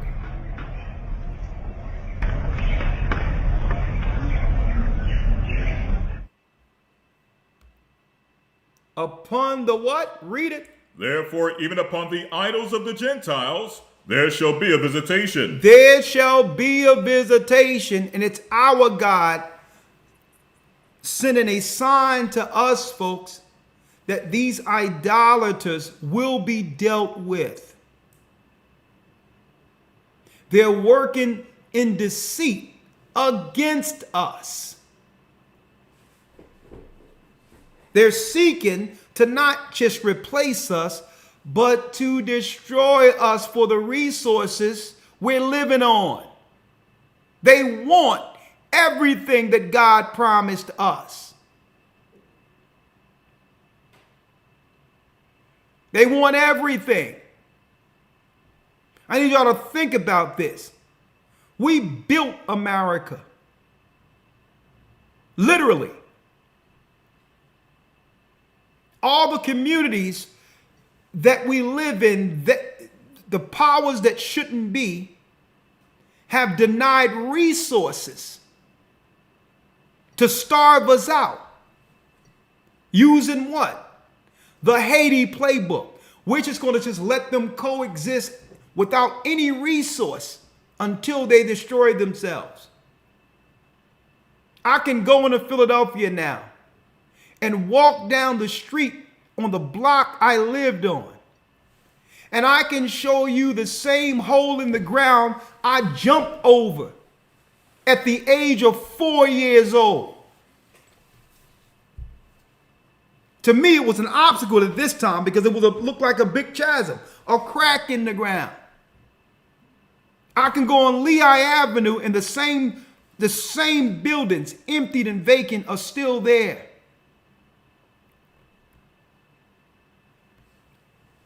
The resources, we built the country, paid taxes, fought in wars, and they will not give our people any resources to survive.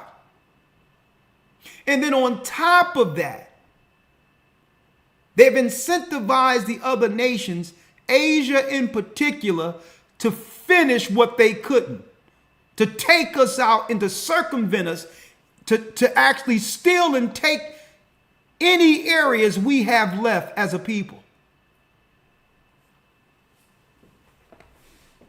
And folks, this is what I'm telling you, folks. You don't understand the depths of spiritual fornication when it comes to us accepting their idols. It's warfare.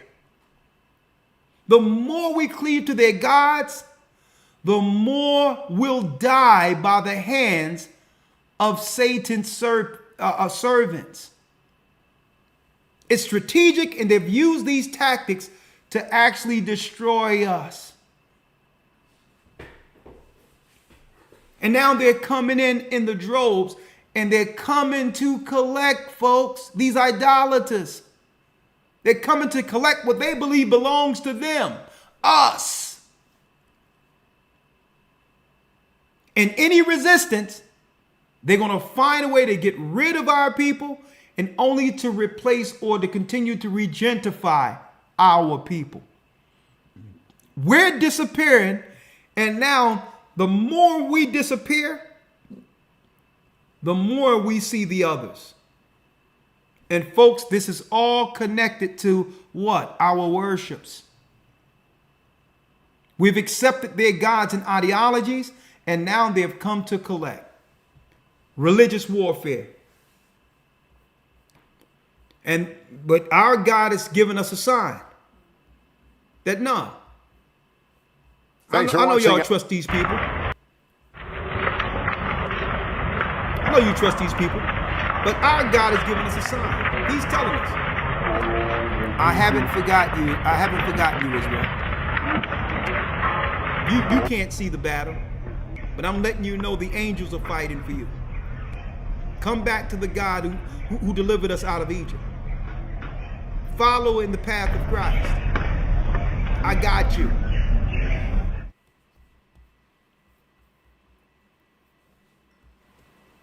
I got you. Upon what? Read it. Verse 11. Therefore, even upon the idols of the Gentiles, there shall be a visitation. There shall be a visitation, and we're watching visitations. The Most High striking so-called angels at the top of steeples by lightning, destroying whole constructs through earthquakes. It's our God fighting for a people who refuse to fight for themselves. At least we can fight on the spiritual level by coming back to our God and denouncing all idols. And then look at the enemy amongst our people in the conscious community who's pushing idolatry, who's pushing Egyptology, who's pushing Asian ideology, who's pushing witchcraft, who's pushing voodoo and hoodoo and whatever do in our communities. They're the enemy. Read. Therefore, even upon the idols of the Gentiles shall there be visitation. Come on. Because in the creature of God there are become an abomination and stumbling blocks to the souls of men and a snare to the feet of the unwise. It has become a stumbling block to us and a snare to the feet of the unwise. You can sell our people anything and they'll buy it. Anything. And they'll buy it. Read. Verse 12. For the devising of idols was the beginning of spiritual fornication, and the invention of them the corruption of life. Come on. For neither were they from the beginning, neither shall they be forever. Come on. For by the vainglory of men they entered into the world, and therefore shall they come shortly to an end. And therefore shall they come shortly to an end. Through vainglory they have come into the world, and they will come, what? Shortly to an end. Read. Verse number, you want 21? Just 13. 13. For neither were they from the beginning, neither shall they be forever. Neither shall they be forever. Let's go to 13 and 1 now. Wisdom of Solomon. Yes, sir. Wisdom of Solomon 13, verse 1. Surely vain are all men by nature who are ignorant of God, Who are ignorant of God, and could not out of the good things that are seen know him that is. Neither by considering the works did they acknowledge the workmaster. that they acknowledge the workmaster. So people are ignorant of God. Neither by considering the works did they acknowledge the workmaster. And he's going to show you the foolishness, the foolish mentality that comes with idolatry. Read. Verse 2. But deemed either fire or wind or the swift air or the circle of the stars Nature, like your pagans. Read. or the violent water or the lights of heaven to be the gods which govern the world. People are so simple. They're taking what the Most High created to serve man and turn them into gods. Fire was made for us to utilize. Wind was made for us. The swift air, the stars who circle the earth were made for us.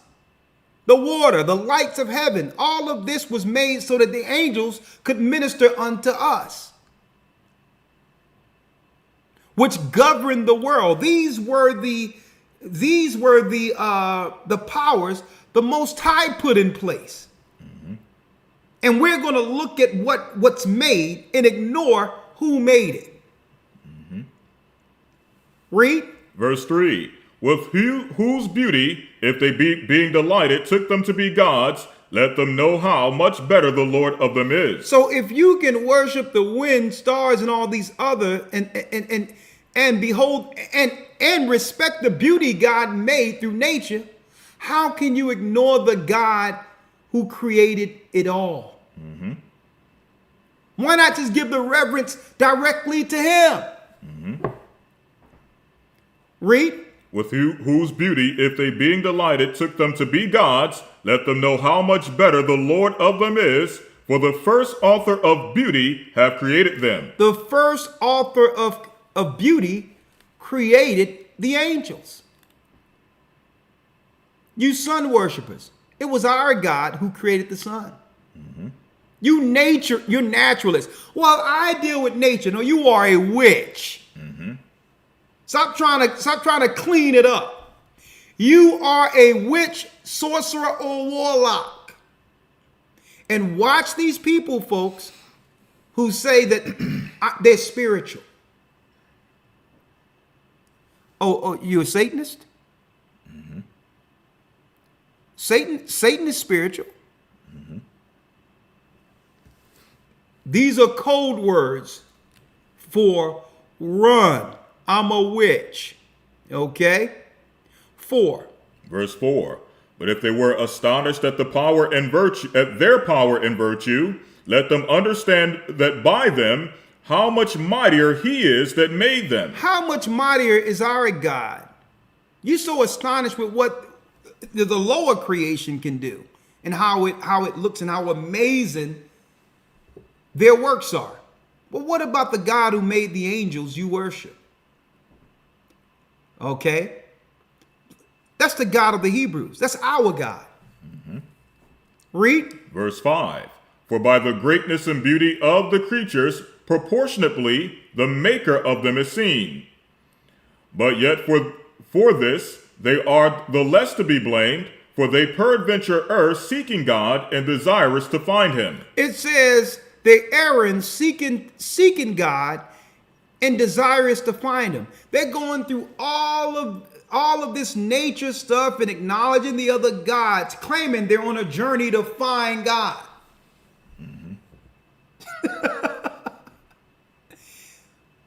If you are beholding his nature and respect all that's made, you found God already. He made what you adore and respect and honor.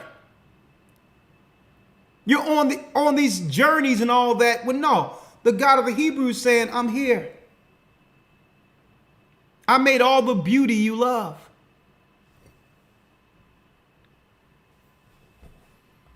And you hear these people, I'm on my journey to hell. Right. Okay? It's not hard to find God. It doesn't take a journey. It takes respecting what is and honoring him as the author of it, as the creator of it. And through that, obedience according to his law to show you have respect for that God. It's really that simple, folks. You honor him, and then you understand he made it all, and then say, well, what is the rules for this God? Oh, it's in the Bible, the commandments. Let me follow his rules so I can be in his grace to take full advantage of the beauty we behold. The earth he made to minister unto us. Quite simple, right? Read. Verse 6. But yet for this they are less to be blamed, for they peradventure err, seeking God and desirous to find him. Come on. For being conversant in his works, they search him diligently. Everyone claimed they're looking for God. Read. And believe their sight, because the things are beautiful that are seen. They are enamored with things. So these are your so-called atheists. I can only believe in what I see. Okay. What you see was created by my God, by your God. Are you willing to give him that respect? Right? Because the things are beautiful that are seen. Read. Verse 8. Howbeit, neither are they to be pardoned. Read. For if they were able to know so much that they could aim at the world, how did they not sooner find out the Lord thereof? All the science and knowledge you have concerning how the world works, and you still haven't figured out the God who made the world you're researching. See, this is what we call hustling backward. See, Solomon understood to go directly to the God of all gods. And through that, the Most High gave him the education to how the earth works. You're working backward. I'm not going to believe in the God who exists, but I need to research everything that was made. Right? You're working backward. See? Read. But miserable are they. But miserable are they, in dead things is their hope. Who call them gods, Who called them gods. which are the works of men's hands. How can they be gods if men shaped them? Shouldn't the man be more respected than the God you have in your home?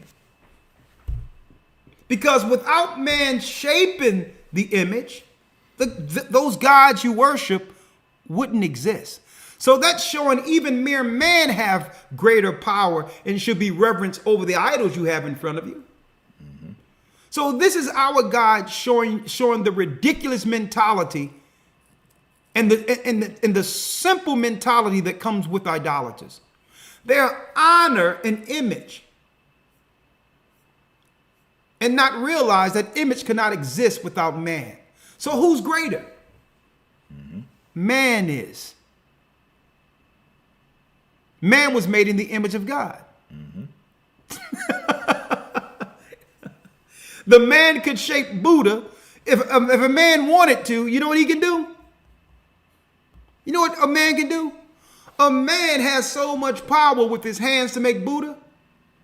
He can make Buddha lose weight. He can make a slim Buddha, that's right, and put a 3-piece suit on him. A cane and a top hat. Okay? The man can shape the idol. He has more creativity and power than the idol you're worshiping. And I'm talking about man. And this is how the Most High is making it simple to show how ridiculous these Gentile nations are. Because you'll have a man go in, come into a temple, and destroy an idol. And guess what? They'll string the man up. They'll kill the man for disrespecting an idol. When men make idols. Like, nah, I'd rather keep the man alive and get rid of the idol. So our Bible teaches the simplicity of idolatry. Who called them gods, which are the works of men's hands? Read. Gold and silver, to show art in, and resemblance of beast, or a stone good for nothing. Come on. The work of an ancient hand. A what? The work of an ancient hand. A stone good for nothing. It's as if the Most High is breaking down the Kaaba stone real time. A stone good for nothing. Now let me show y'all something real quick. Finish reading, Elder Lawyer. Yes, sir. Verse 11. Now a carpenter that fell of timber, after he have sawn down a tree, meet for the purpose, and have taken off all the bark skillfully round about, and have wrought it handsomely, and made it a vessel thereof, fit for the service of man's life, and after spending the refuse of his work to dress his meat, have filled himself, and taken the very refuse among those which serve to no use, being a crooked piece of wood, and full of knots, have carved it diligently, when he have had nothing else to do, and have formed it by the skill of his understanding, and fashioned it to the image of a man. I need y'all to see this real quick, folks. Go back to that stone. Yes, sir. Verse number 10. Let's go back to 10 real quick. Read that part. I have it right here. But miserable are they, and in dead things is their hope, who call them gods, which are the works of men's hands, gold and silver, to show art in, and resemblances of beasts, or a stone good for nothing. A stone good for nothing. Look at, I showed this in the academy before, but I'm going to show this again. What do we have here, folks?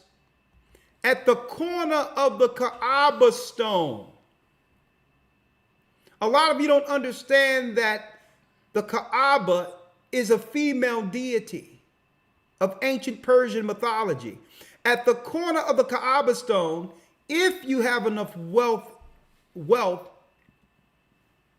and influence, you can actually get to stick your head right here, where it's really the shape of a woman, to kiss the Kaaba stone. How many of you knew that that's what was over there, folks?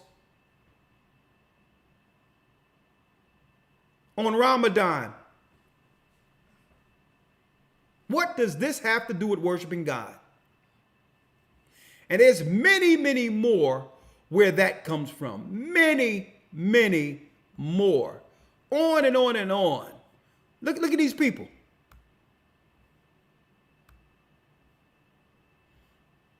Look at these people. Need y'all to see this, folks. Look at this guy in the back here. He's about to cry. He's about to cry because, you know, so many other people, you know, are in front of him.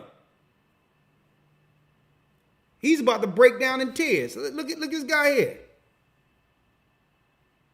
What is going on over here?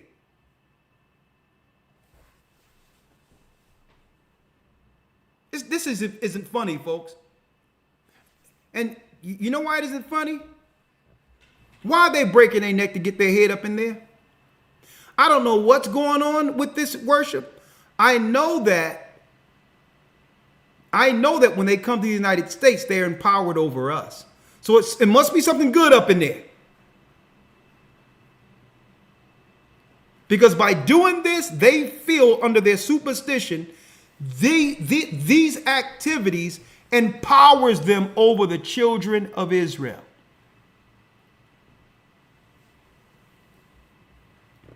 We're being ran by idolaters, folks. We're being ran by idolaters. Look, my man right here, he's just gonna lean his hand on this guy's head and say, listen, it may be a while, so I'm just gonna relax right here.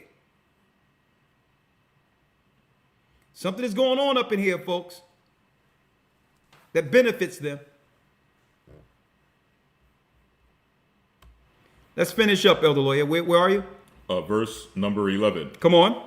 Now a carpenter that fell of timber, after he had sawn down a tree meet for the purpose, and taken off all the bark skillfully round about, Yes. and have wrought it handsomely, and made a vessel thereof fit for the service of man's life, and after that spending the refuse of his work to dress his meat, have filled himself, and taking the very refuse among those which serve to no use, being a crooked piece of wood. Being a what? A crooked piece of wood. A verse you had it, Lawyer. 13. 13. Being what? A crooked piece of wood. A crooked piece of wood. Now there you go. There go your cross too. A crooked. People laughing, folks, but I'm gonna tell you, folks, it must be something to it, because whatever they dipping their head into is giving them direction on how to come over here and totally take us out. It must be benefiting them. So how do we fight against this? Denounce and renounce all idolatry and stand under our God, under the hedge and protection of the God of Israel. And you know what? Everything they're doing is going to backfire on them. These are very superstitious people within their religion. And they think it's okay to use dark powers to overtake our people, to deceive our people. But if we come under our God, blessed are thee that bless thee, and cursed are these that curse thee. When they go to these rocks and idols and try to put a curse on us to overtake us and regentrify and destroy us, whatever they wish on us will blow back in their face. They'll be cursing themselves. But as long as we continue under their religions, their curse works. Their curse against us to replace us, to destroy us, will continue. And taking the very refuse amongst those who serve no use, being a crooked piece of wood, read, and full of knots, read, have carved it diligently, when he hath nothing else to do, and formed it by the skill of his understanding, and fashioned it into the image of a man. and fashioned it into the image of a man. Took all that work to make an image of a man. Who's more powerful, the man or the image that's made by man? Read. 14. Or made it like some vile beast, laying it over with vermilion, and with paint coloring it red, and covering every spot thereon. Artistry, come on. And when he had made a convenient room for it, set it in a wall, and made it fast with iron. So here it is. Not only did the man create it, he found a room that men built. And then he fastened it to the floor. Men do. Verse I mean, this God needs a lot of assistance, doesn't it? Read. Verse 16. For he provided for it that it might not fall, knowing that it was unable to help itself. For it is an image and have need of help. You have a God that can't help himself. Buddha couldn't run. The sea wasn't too far from that idol being burnt. Why didn't Buddha get up and run into the water? Why didn't Buddha extinguish himself? All powerful. Read. Verse 17. Then maketh he prayer for his goods, for his wife, and his children. Now check it out. A man will sit here for days, make an idol, color it, shine it, go build a room, put it in a room, fasten it in the room he built, only to turn around and do what? Pray to it. He made it and going to pray that this thing he made bless him, his wife, and children. And is not ashamed to speak that which have no life. How, God is, the Most High is looking down and saying, these men have lost their minds. He built an idol, a shrine, a room. He put all his time and resources into a room to pray to what he made for his family.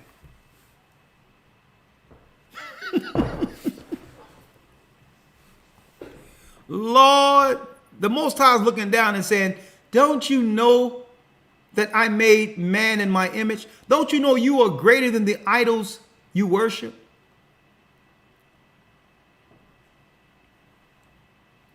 Lord, how far we're falling. Read. Verse 18. For health he calleth upon that which is weak. And then he asked this idol to help when his children or family is sick. When the idol you made is weak, you fastened it in the corner because it couldn't even help itself. But you're going to that for healing? Even in some of these Catholic hospitals, they have chapels and places you can go. And also when you go in there, it's some demonic Mary that they claim is Mary, or some demonic statue sitting there in the chapel, so that what? So that the family members can go down and pray for the healing of their family in the hospital. Some simple, stupid idol in the chapel that men created. Hail Mary, full of grace, my beads on my neck. Hail Mary with the beads, and hold the beads and say 3 Hail Marys, and Mother God, and all this other hot satanic feces that's being spewed throughout the earth.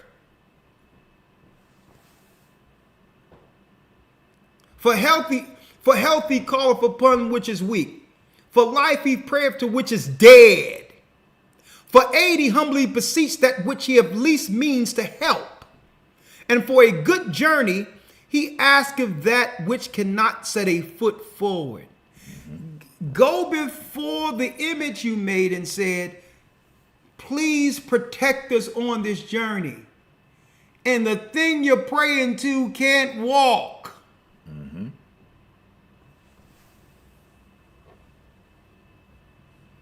Read. Verse 18. And for gaining and getting, and for good success of his hands, asketh ability to do of him, that is most unable to do anything. And it can do absolutely nothing at all. Now, it's deep in of itself, folks, because this particular chapter, the Apocrypha, the books we're reading from today, is actually in the Catholic Bible. I don't see how for the life of me, I could never understand how a Catholic can read Wisdom of Solomon and continue to go to the Catholic Church filled with idols. Filled with idols. This is in the Catholic Bible, the Apocrypha. Even though they should have given it to us because it was our record, a part of the original King James. Lord have mercy. Elder Lawyer, let's end it out with this one, right? Yes, sir.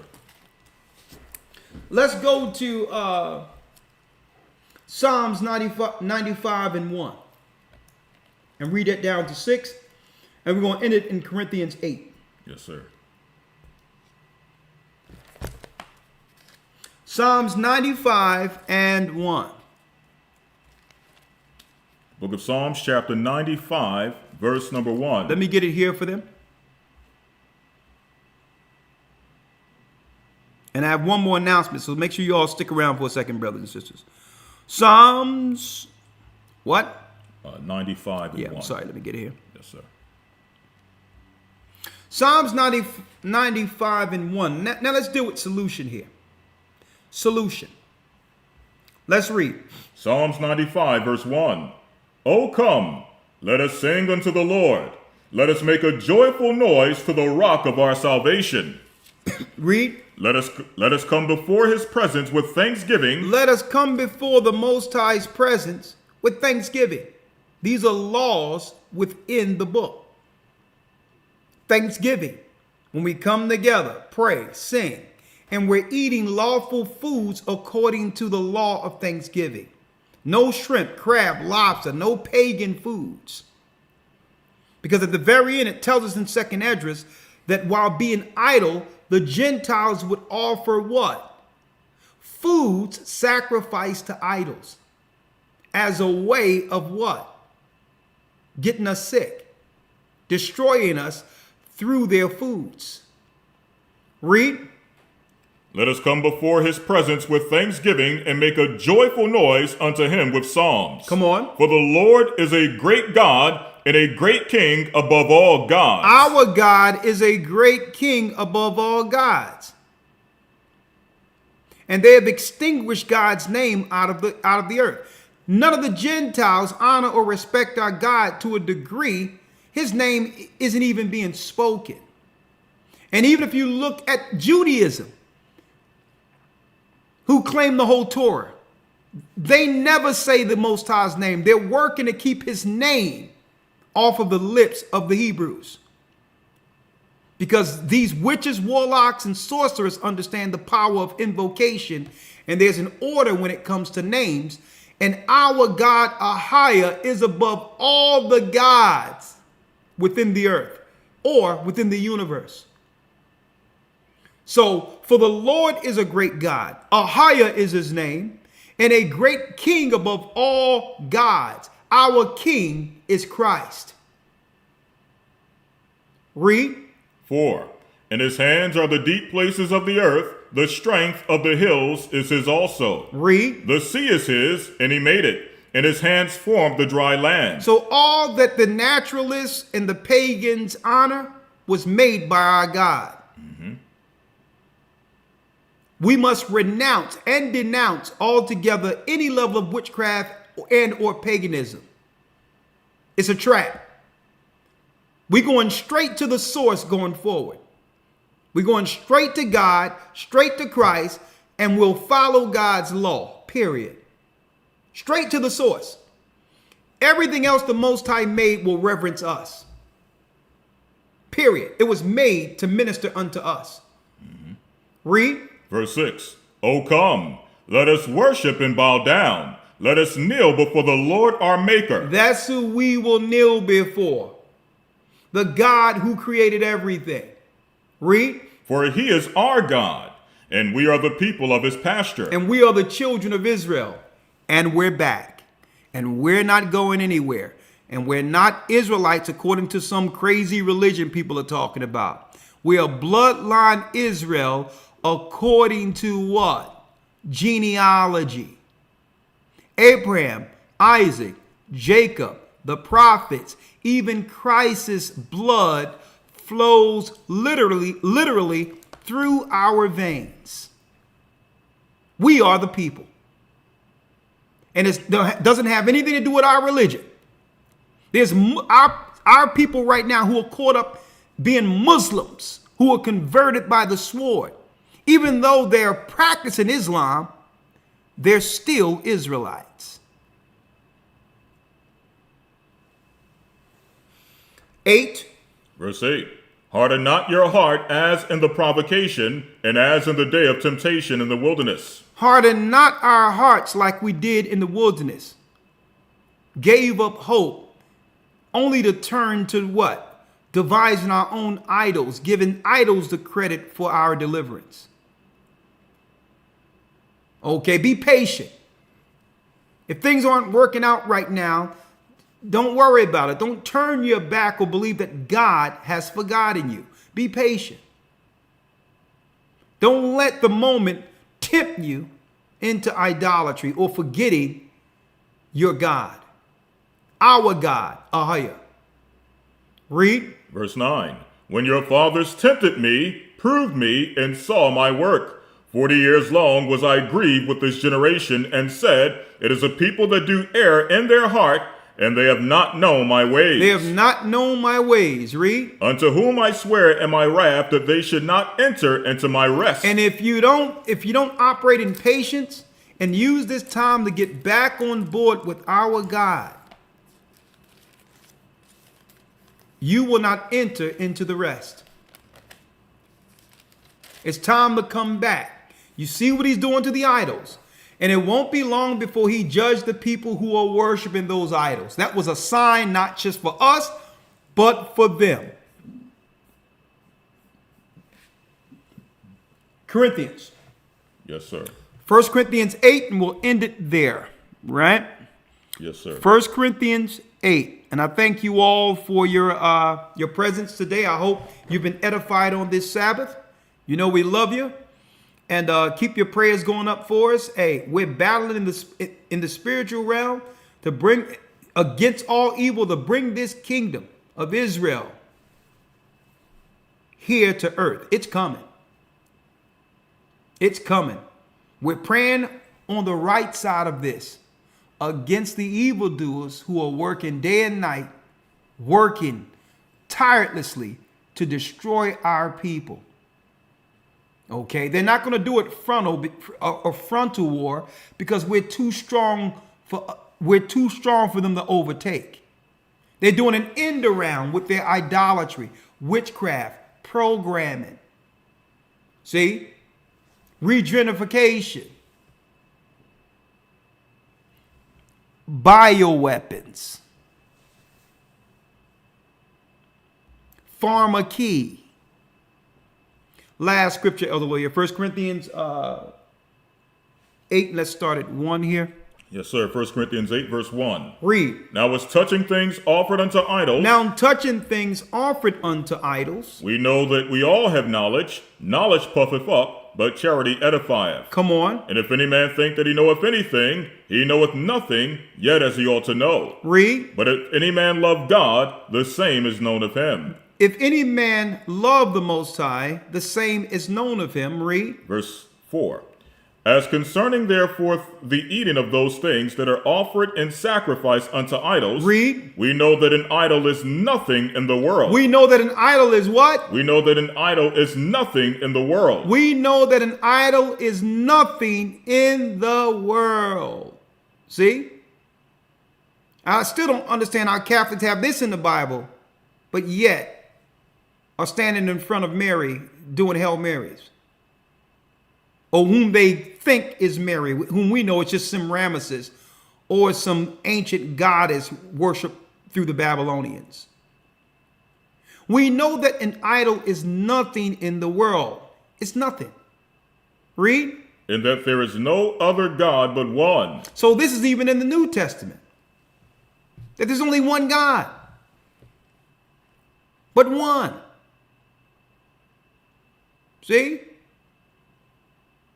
And see what happens, these people who don't believe in the New Testament, what they try to claim is, well, y'all people made Jesus into an idol above the God of Moses. Wrong answer. That's nowhere in the New Testament where Christ overtook the position of God. You came up with that to win an argument. Okay? Christ said, I came not down to do my own will, but the will of him that sent me. He was here to do his Father's business. That's it. And show a path for mankind back to the Father. Okay? There is none other God but one. Read. For though there be that are called gods, whether in heaven or in earth, as there be gods many and lords many. So there are gods many and lords many, fallen angels and all that exists. The elite powers secretly worship fallen angels and their offspring, Nephilim and demonic activity which came from them. Read. But to us there is but one God. But who? But to us there is but one God, the Father, of whom are all things, and we in him. Ahia is his name. But to us, crystal clear, there is but one God, Ahia, the Father, whom are all things. Read. And we in him. And we in him. And one Lord. And one Lord. Yeshua the Christ. Read. By whom are all things, and we by him. And we by him. In the beginning was the Word. The Word was with God, and the Word was a God, a power. And through that power in the beginning, the Father, Holy Spirit, the Spirit that would one day become Christ, he used that Spirit to make all we see. Sent him back in the earth to lead us out of Egypt. And not once was there an idol erected for him to worship him. Later he came and was born in the earth through Joseph and Mary. That's right. And he did what? He set a ministry, a path back to the Father. And not once anywhere in the New Testament was there an idol erected to worship Christ. And now he sits on the right hand of his Father. And those who renounce and or denounce all idolatry and come under the hedge of the heavens, that's right, folks. Those who are part of Christ's priesthood, his body, those who come back to the Father will see him.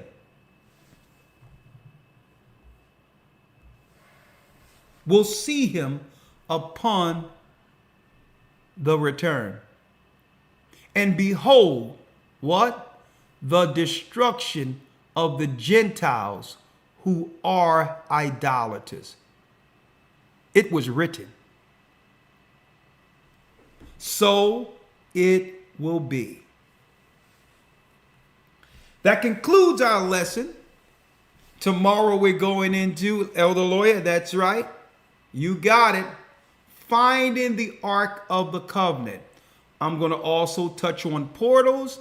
And we're going to start off with all of the other theories of where is the Ark of the Covenant. We're going to break this down, and at the very end, brothers and sisters, you'll know exactly where it is. We're going to show you. Now, can one go to that location and actually get it and touch it? No. But when we're in that wilderness, that's right, folks. The angels are going to open up those portals, and all that's been hidden in other realms will come back into what? Our view. Our children are going to look up, and it's going to be the Ark of the Covenant sitting there shining like the first day it was made. It's going to be shining, standing right there and saying, you know what? That's right. Heaven has entered earth. I'm going to go into that. And next week, don't miss it, roundtable discussion, the battle between man and woman. And it's not going to be about what we feel about one another. What excuse will we give God for not operating in the roles he meant for us to operate in under? So at the end of the day, it's not the excuses for not doing what's right against each other, man or woman. What excuse are we going to give God for disobeying him concerning our roles? The role for man and the role for woman. And why are we fighting against nature? Why are we fighting or stubborn concerning the nature God made us to operate in amongst one another? The Most High didn't say, well, okay, I can be a good man if you do this. He didn't say a man have to have conditions on whether or not he's going to be a good husband to his wife. And he didn't say, well, there have to be certain conditions for a woman to be feminine and be in subjection to her husband. The Most High never put conditions in the Bible. So it was never meant for a negative to turn us negative against nature. And I'm going to talk about that week 7. You don't want to miss it. Okay, I'm adding more to my precept booklet. So when the precept booklet be given out at the end of the precept booklet I use on the street, I'm giving it out at the end of the academy. Okay, on top of that, we're going to open it up for 1 hour to an hour and a half. Right before your test, Q&As, and you'll be able to come in on Zoom to give us a testimony on how you enjoyed the academy, what you liked about it, or if there's things we can improve. We'll do that week 13. There's nothing like it, our Hebrew Bible Academy. There's nothing like it in the earth. Never duplicated. It's something that you've never seen before when it comes to information, news, as well as Bible scripture and learning the original Hebrew language. There's nothing like it. The funnest time I've ever had learning the Bible is that Hebrew Bible Academy. So I hope you all come on in. Go to historytimes.org. May the Most High be with you. Stay prayed up. We will soon see Zion. Let's have fun finding the Ark of the Covenant tomorrow. Shalom. Shalom. Thank you, Elder Lawyer. Yes, sir. Blessings. Yeah.